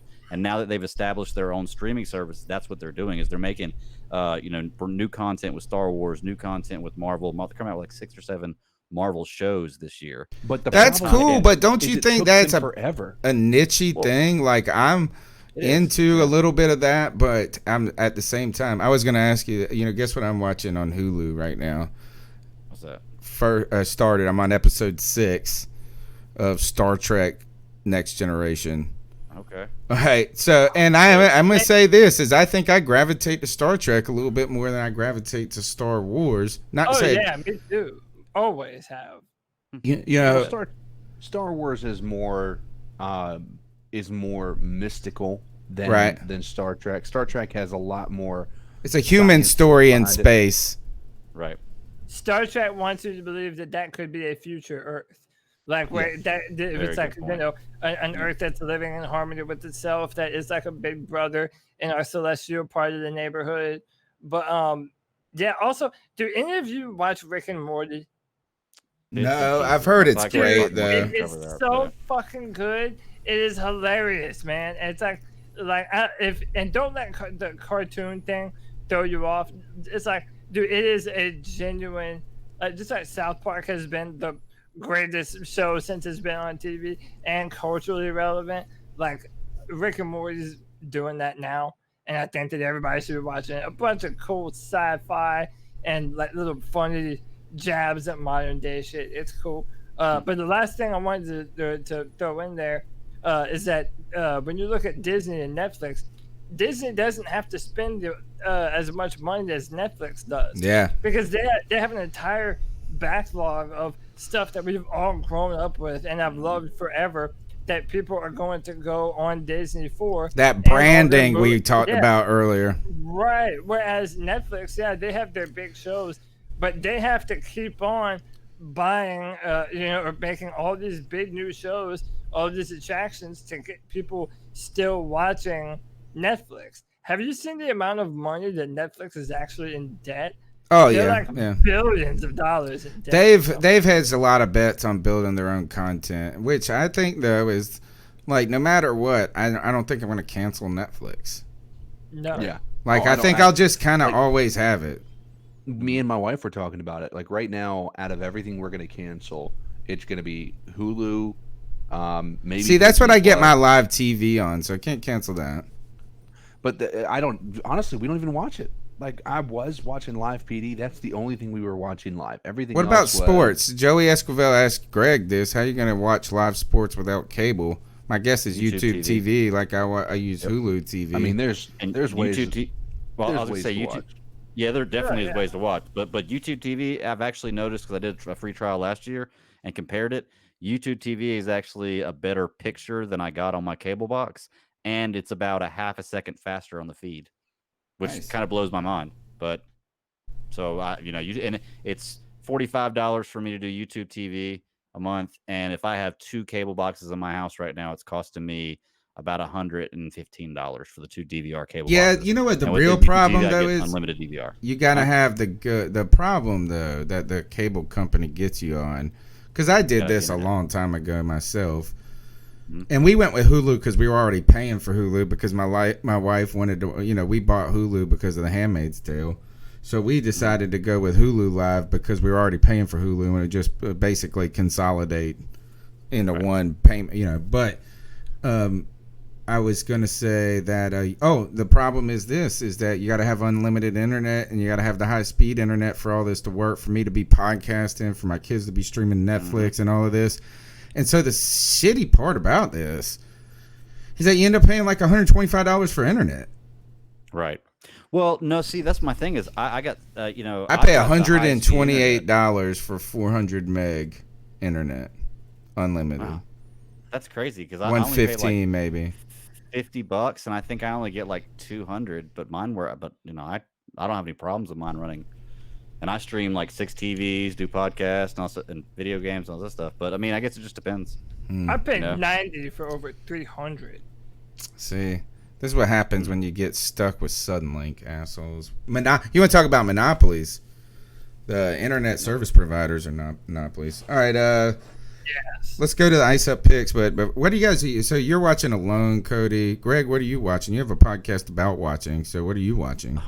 Well, outside of the stuff I'm watching on the podcast, me and my wife just started watching this show on Netflix called Queen of the South. Okay. Which they did not get renewed. Did not get renewed? I wasn't sure about it. I'm pretty sure. I think I read that today. It's pretty good. I mean, we're like 4 or 5 episodes into it. It's pretty good. And then I started watching The Good Cop, which is, I only watched 1 episode of that, but it was pretty good. Like, I was very interested in it. So, I've listened to right now. I don't know if I got 1 episode left. I was listening to the Tiger King podcast that was actually came out before the show. Mm-hmm. Right. Not as flattering to Joe Exotic as the Netflix one. CK, you watch anything good? Man, right now, the idea of watching anything new is so exhausting. I need something good that I can't put away right now. Like, and that's the part that, like, right now, I don't know why, but my focus every moment I have is like trying to figure out ways to make the stream better for the games and whatnot. And then, video editing, putting stuff together. So, I mean, the times that I am able to sit down and watch TV is just watching The Office, just because it's something I don't have to think about. I can just fall asleep to it. I know I'm not going to miss something I've not seen before.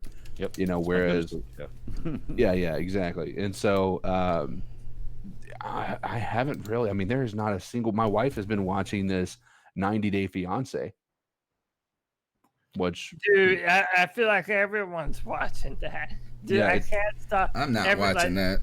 No, I'm not watching it either. I'm watching Star Trek.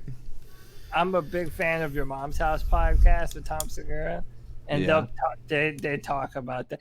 Like, if you see the Mayo head dude, like, he's a fucking character, and a lot of those people are just so stupid that it makes for good TV. You're like, dude, how do people come this dumb? Like, where are they hiding? Like, there's this guy that goes to Russia, and like he's being catfished, clearly being catfished, and he keeps on going to Russia to meet this chick, and like at the last moment, the chick is always like, "Oh, my dad died. I can't come and meet you." And this happens. And he's like in Moscow. Yeah, it's like time after time after time.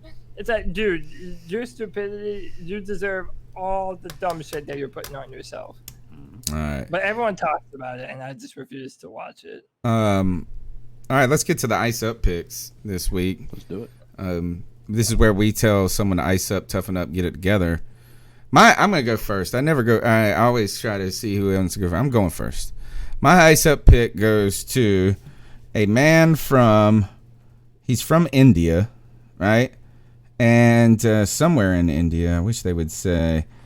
Says this, here's the headline. A man put a cell phone charger up his penis. It got stuck in his bladder and had to be removed by surgeons.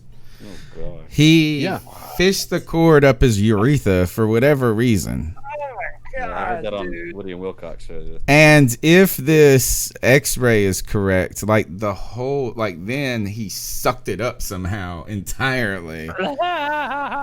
Let's hope it wasn't one of those old iPad chargers that had that fat end on it. A 30 pin. like a display port cable.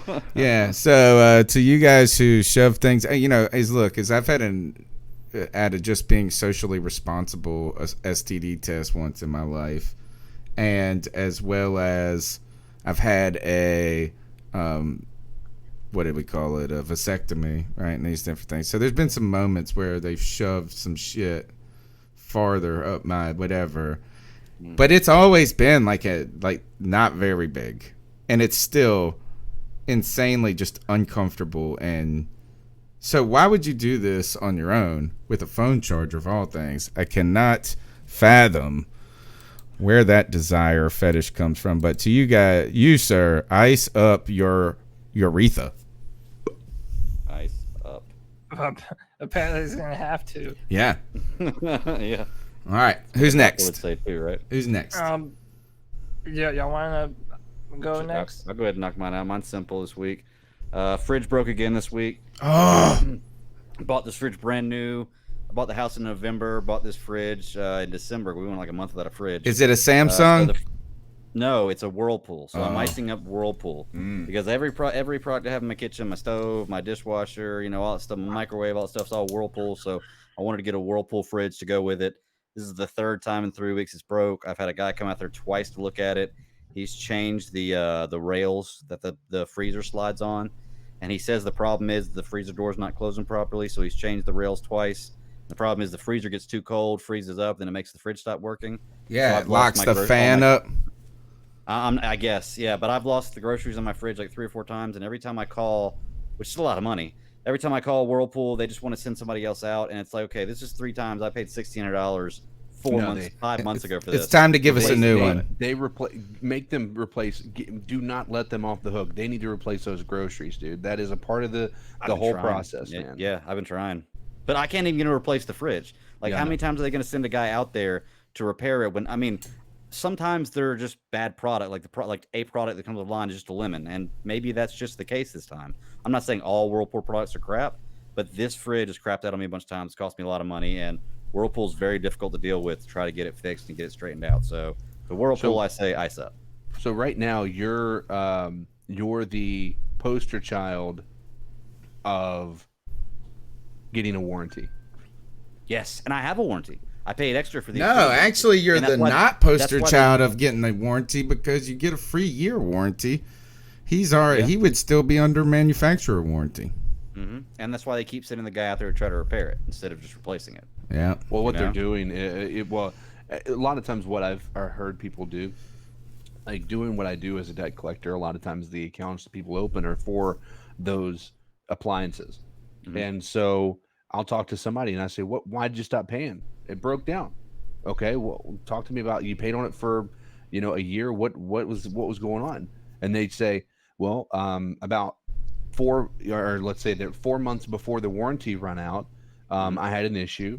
They sent a repair guy out, and then I had the issue again 2 or 3 weeks later. They wanted to send a repair guy out, and then they kept on just sending the repair guy out until they hit that 12-month warranty, and they weren't going to do anything at that point. Oh, nope. It should have been replaced a long time ago, but nonetheless, we're not going to be able to do that. You're outside of warranty. Have a good day. I guess why the Lowe's warranty is good because it's just straight product replacement. Yeah. See, I bought mine from Lowe's. Well, and that's where I would go if I'm you. I don't know if you already did. Well, I went to Lowe's first, and they're the ones who referred me to Whirlpool. Whirlpool went through Lowe's to get the repair guy to come through. It's so crazy. It's like nobody wants to do what they're supposed to do. They just want to keep sending me in circles until I eventually either give up or do something else. Okay, ice up Whirlpool. I'll win though. Ice up Whirlpool. You got one for us, Cody? Yes, okay. If you got one, go ahead. Yeah, mine's real quick and simple. You guys see in the chat and YouTube right now, Jared said that J-Rod up there said Cody just got 2 wins with Saint and Joe. You guys see that? Yeah. Was that when I was on the other night and had to get off real quick? No. This is in chat right now. Oh, okay. Right now in YouTube chat. Joe Riolano is playing video games instead of watching the C3 Panthers podcast. Are you playing video games instead of being on the podcast? No. You guys want to see my screen? I'll share it. No, you don't gotta share it. Dude. All right. See, Ice up, Joe. Awesome, almost win the other day. Ice up, Joe. Oh, What you get? Was that your ice up? Yeah, that was my ice up to Joe Rilana. All right. And Cody, what you got for us? I'm icing up the World Health Organization. Who? Who? Yeah, I'm icing up. Yeah. So, okay, they had a doctor that comes out and says asymptomatic spread of coronavirus is very rare. Okay, and then this goes out pretty much everywhere. That is very rare. Then today, apparently a few hours ago or something, news. World Health Organization recanted their claim that asymptomatic coronavirus transmission is rare. And it goes back to this bullshit, dude. Like, okay, everyone wants to like label people as conspiracy theorists if they go, dude, these numbers are overblown. It is not nearly as bad as people are saying it is on the news. Okay, and then that makes people like us dirty conspiracy theorists for saying shit like that. Meanwhile, the people that we're supposed to be looking to for information on this shit have no can't fucking make clue. up their own fucking mind. They were originally saying, "Oh, mask helps the spread of coronavirus." Then to walk it back, then to walk that back, dude. They're always changing the rules to the game. It's like, dude, don't blame me or anyone else for making our own fucking decision when you can't even get the story straight. So to who? Ice up, son. To whom? To who? To whom? Concern. To who? Yeah, is that they just kind of lick their finger and hold it up in the air, see where the wind's blowing? But that's shit up sometimes. That's what's so frustrating about like we're supposed to, as you said, Cody. That's a very, I guess, just across the board realization. Like same thing happened with eggs, right? You know, don't eat eggs; they're bad for you. You should definitely eat eggs; they're really good. They're good for your brain. No, they're bad for your heart. Yeah, good for your brain. That's what it turns out. They're good for your brain. They're bad for your heart. Yeah, exactly. And you know, 5G is causing COVID related symptoms. You know, what in the world, man? Nobody knows. Like they don't really. We don't know as much as people think we do. Like that's no, absolutely not. We just we take what these studies say. And by the way, and Tony, you may be able to attest to this more with your experience being in the colleges, but when you look at the United States studies and then you look at like somewhere overseas like Switzerland, they study for like 10 years. We study for like 3 weeks because Americans are impatient, and we decide that's we are slow at drug development though, I feel like, because drugs keep people in check. There's always an answer to stuff like that, keeping people sick always keeps here people comes Greg the conspiracist. Hey, all I'm saying is rich people don't die from AIDS, but a lot of people who aren't rich do. Just saying. I'm starting to wonder if this COVID mess is, and I'm not saying made up, but you got to wonder like what is this? Was intentionally spread? Maybe or Democrats to take down Trump. I'm not. No, I don't even think or something to make big business stronger in some ways, because it seems like big business is able to weather this storm and profit through this regression time. The stocks are up, some different things like that. I guess if they come out with a vaccine for this, everybody would go get it, right? Mm-hmm. Dude, you know how many people are anti-vaxxers? Are you kidding me? Yeah, but they're not really. There's not really that many. After all of this shit, bro. Do you know how many people are already saying that's how they're gonna put the RFID chip in their ass? That's what I was starting to think, though. Is this? I need to know if Trump is getting the vaccine. If he gets it, I'll get it. Yeah, but he can say he gets it and not really get it. I mean, what makes you think that he is the one in control of this? I'm not saying in control. You would just got to believe that. I need to see the doctors who invent the drug shoot it in their own arm. Because it is kind of the perfect storm for everybody to get the same medicine. It's kind of like with everything happening, everybody, like you see Congress, everybody's got their mind everywhere else. They don't want to think about anything real world, and Congress passes ridiculous amounts of bills in this timetable. Like that, I mean, there are a lot of very you can point to a lot of variables that make this feel like it's again, not going to sit here and say not real, but intentional almost. It's scary to think about because, you know, you think that we know as much as we need to know, but reality is we don't even have a clue, I think. If Jeff Bezos gets it, I'll get it. I feel like he's got enough money. There you go. Jeff Bezos. To have the know. You know what? Of Elon what's Musk. going on. I was going to say, if Elon... man, you stole it. I was just going to say, if Elon Musk does it, I'll do it. Listen, and the reason I say Elon Musk is Jeff Crazy Bezos smart. is important. He's got a lot of money, certainly. But as far as contributing to society, I don't think that he is necessarily... But like when you're thinking about somebody who is actually doing something to better the human race. You know, Jeff Bezos has some stuff in the works, I know. But Musk is Elon such Musk, he's like a jerk. Oh gosh, yeah. Yeah, but I'll let him save the world, man. He's going to mean a lot to this world in the future, I think. Oh yeah, his name is going to be synonymous for when we're colonizing other planets. I mean, even though it may not necessarily be in this lifetime for us, he is going to be the father of that. He is always in history going to go down. Star Trek Wiz, I'm watching it right now. but in all reality, like Star Trek, if they were to do a throwback, which I'm sure they did something, I didn't like they would bring him on as a guest. Yeah, like guest he appearance. would be basically the guy. With regard to it, have you guys ever seen that? It might have been a Discover show. It was about Mars, but it was really cool because half of it was dramatized. Yeah, it's on Netflix. It is very good because it's like it's a docudrama. Yeah, it's a docudrama, and so you see what's happening now, and then how it leads to things in the dramatic universe of when we colonize Mars. It makes you realize how difficult it's going to be in all reality. Yeah, it's gonna suck. It gives you hope. Don't be one of those people. Yeah, definitely.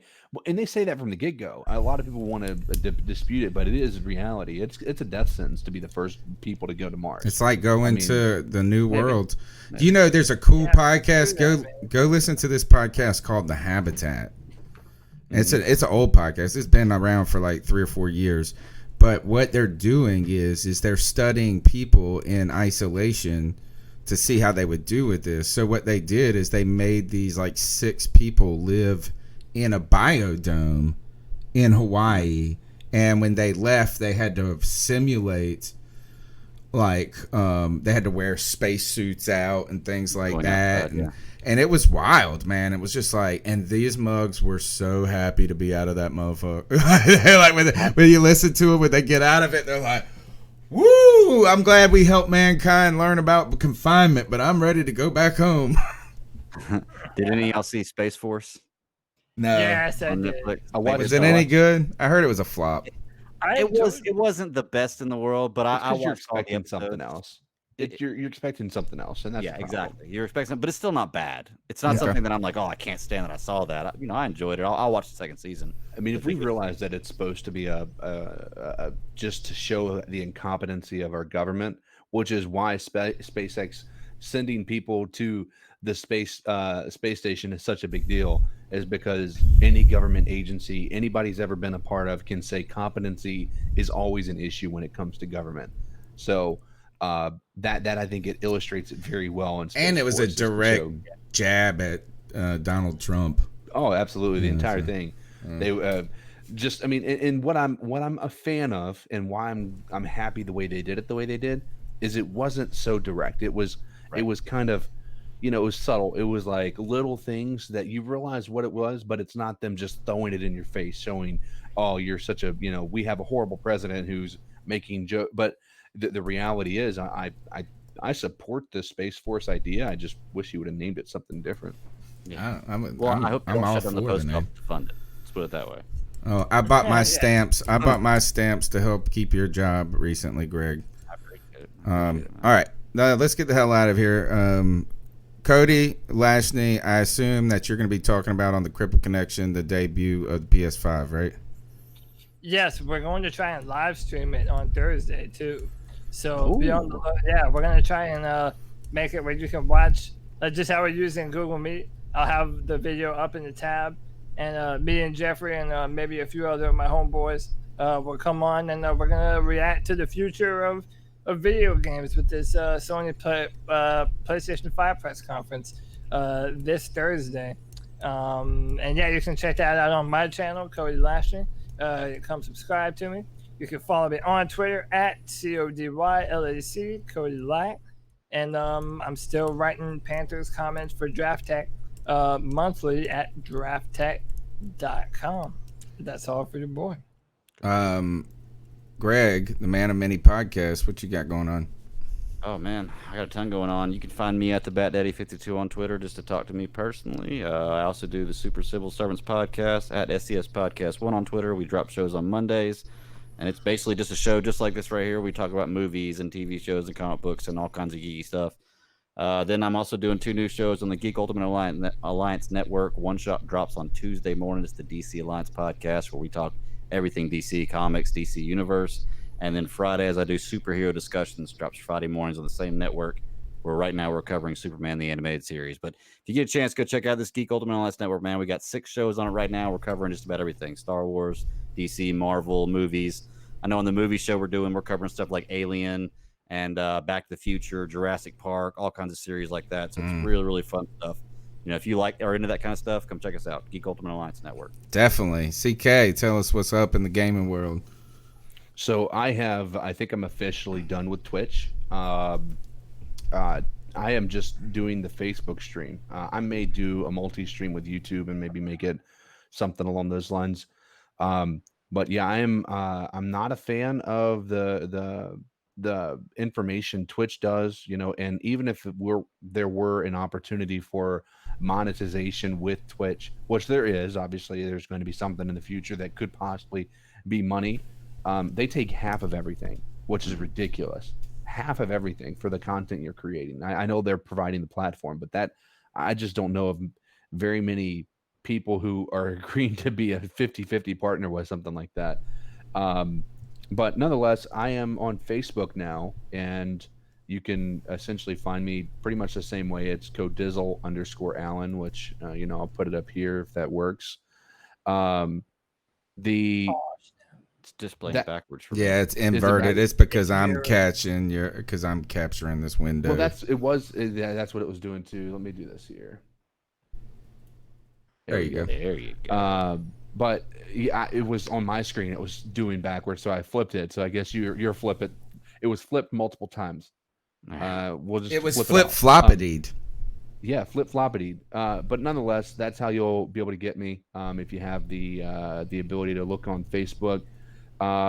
Just come and give me a like, follow, and share. Obviously, if you like the stuff. I mean, I'm trying to get this thing. My first goal was 150, and we crushed that in just a couple of days. So now my goal is 250, which hopefully we don't crush it too quickly, because then it's just going to feel like I'm just telling people that's not good enough. But just want to make sure we're setting goals and trying to actually accomplish those. So anybody willing to come out there and hang out, I stream Monday, Tuesday, and Wednesday mornings, and Thursday and Friday evenings, and then here lately I've been doing evening streams as well. It's been working pretty well, but look forward to, just let me know you guys are coming from C3, and I'm happy to shout you out in the stream. Right on. It's real talk. Well, first follow the podcast, Carolina Cat Chronicles, C3 Panthers podcast. Just Google it on iTunes, Stitcher, wherever you get it. Thumbs up, all that. 252-228-5098. Real question.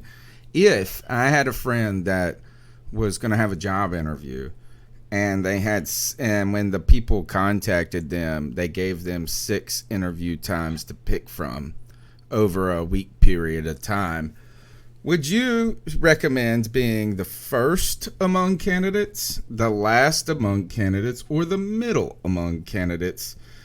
Because there are so many slots available, this said nameless person, friend of mine, assumes that they get kind of an early pick of that, right? So what would you guys do? Beginning, middle, or end? Middle. I'd go last. And the only reason I say last is because when I applied for the post office position, there were 153 people applied for that one position. I was the last person that interviewed, and I got the job. It may have nothing to do with me going last. There'll probably only be 4 people in this one. Okay. I would be first, because if there's only 4, I'd go first. I want the interviewee to be thinking about me the whole time he's interviewing those other losers. Good point. So right now I've been leaning middle, And the reasoning being is that when you go early, you become so distant, like Greg is saying. Like even if you're really good, it's like we've seen more candidates, more applications. We've had things go on in our life. If they did all of them in one day, I don't think it would matter. The end, here's the problem. And if you know anything about some of the tendencies of the C3 Panthers podcast to go long. Yeah. You're exhausted by the time that's over. People are generally worn out by the end of the interview. Like the interviewers themselves are ready for the process to be over. And so I feel like they're more impatient with the later candidates if they tend to be long-winded like this podcast. Yeah, no, I agree. I think that I understand the thought process of you want to be the last person on their mind, right? You know, they're going to remember your interview if you're the last person that they talk to. But I also agree with that. That's why I said the middle as well, is that you don't want to be the first one because, yes, you're too far from the end. It's very easy for that. I agree with that. I mean, Cody, you make a good point. You almost swayed me by saying you want them to be thinking about me the entire time. Yeah, you're the bar. You become the bar.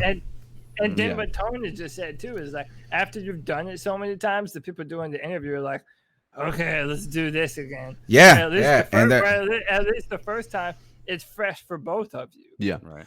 But then the other part is when if a lot of the same answers you said are there already, like everybody else is saying some of the same stuff.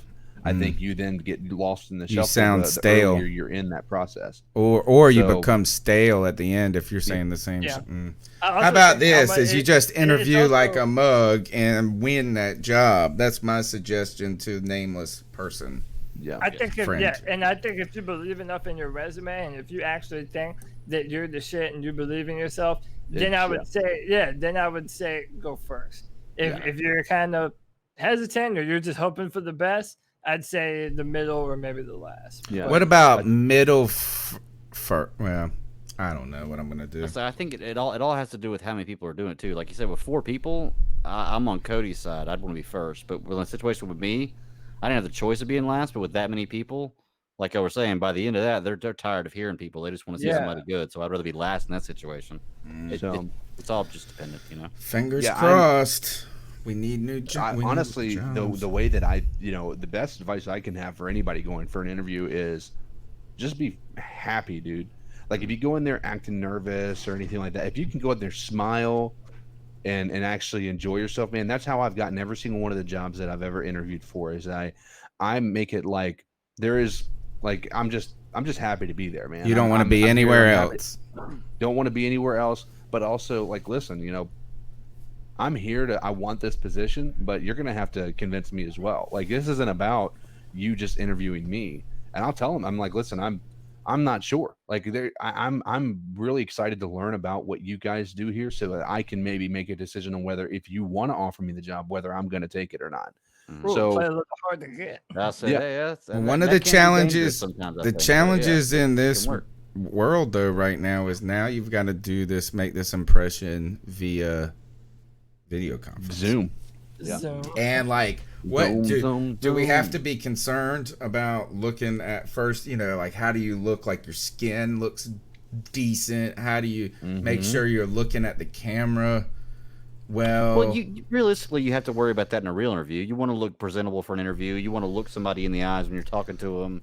I mean, it's much harder to do in etiquette. Yeah, it's like tough. If you're not very well versed with technology, and then like what you're doing is, you know, and do you sit back from the camera like this, asking for a friend? Do you sit up on the camera like this? Or maybe you're doing this, and this is not good. I mean, you may say the best answers, but maybe you're doing this. Maybe you're talking like this and making things really difficult for them to hear. And I'm terrible on camera, man. I need to be in person. That's when my charisma comes out.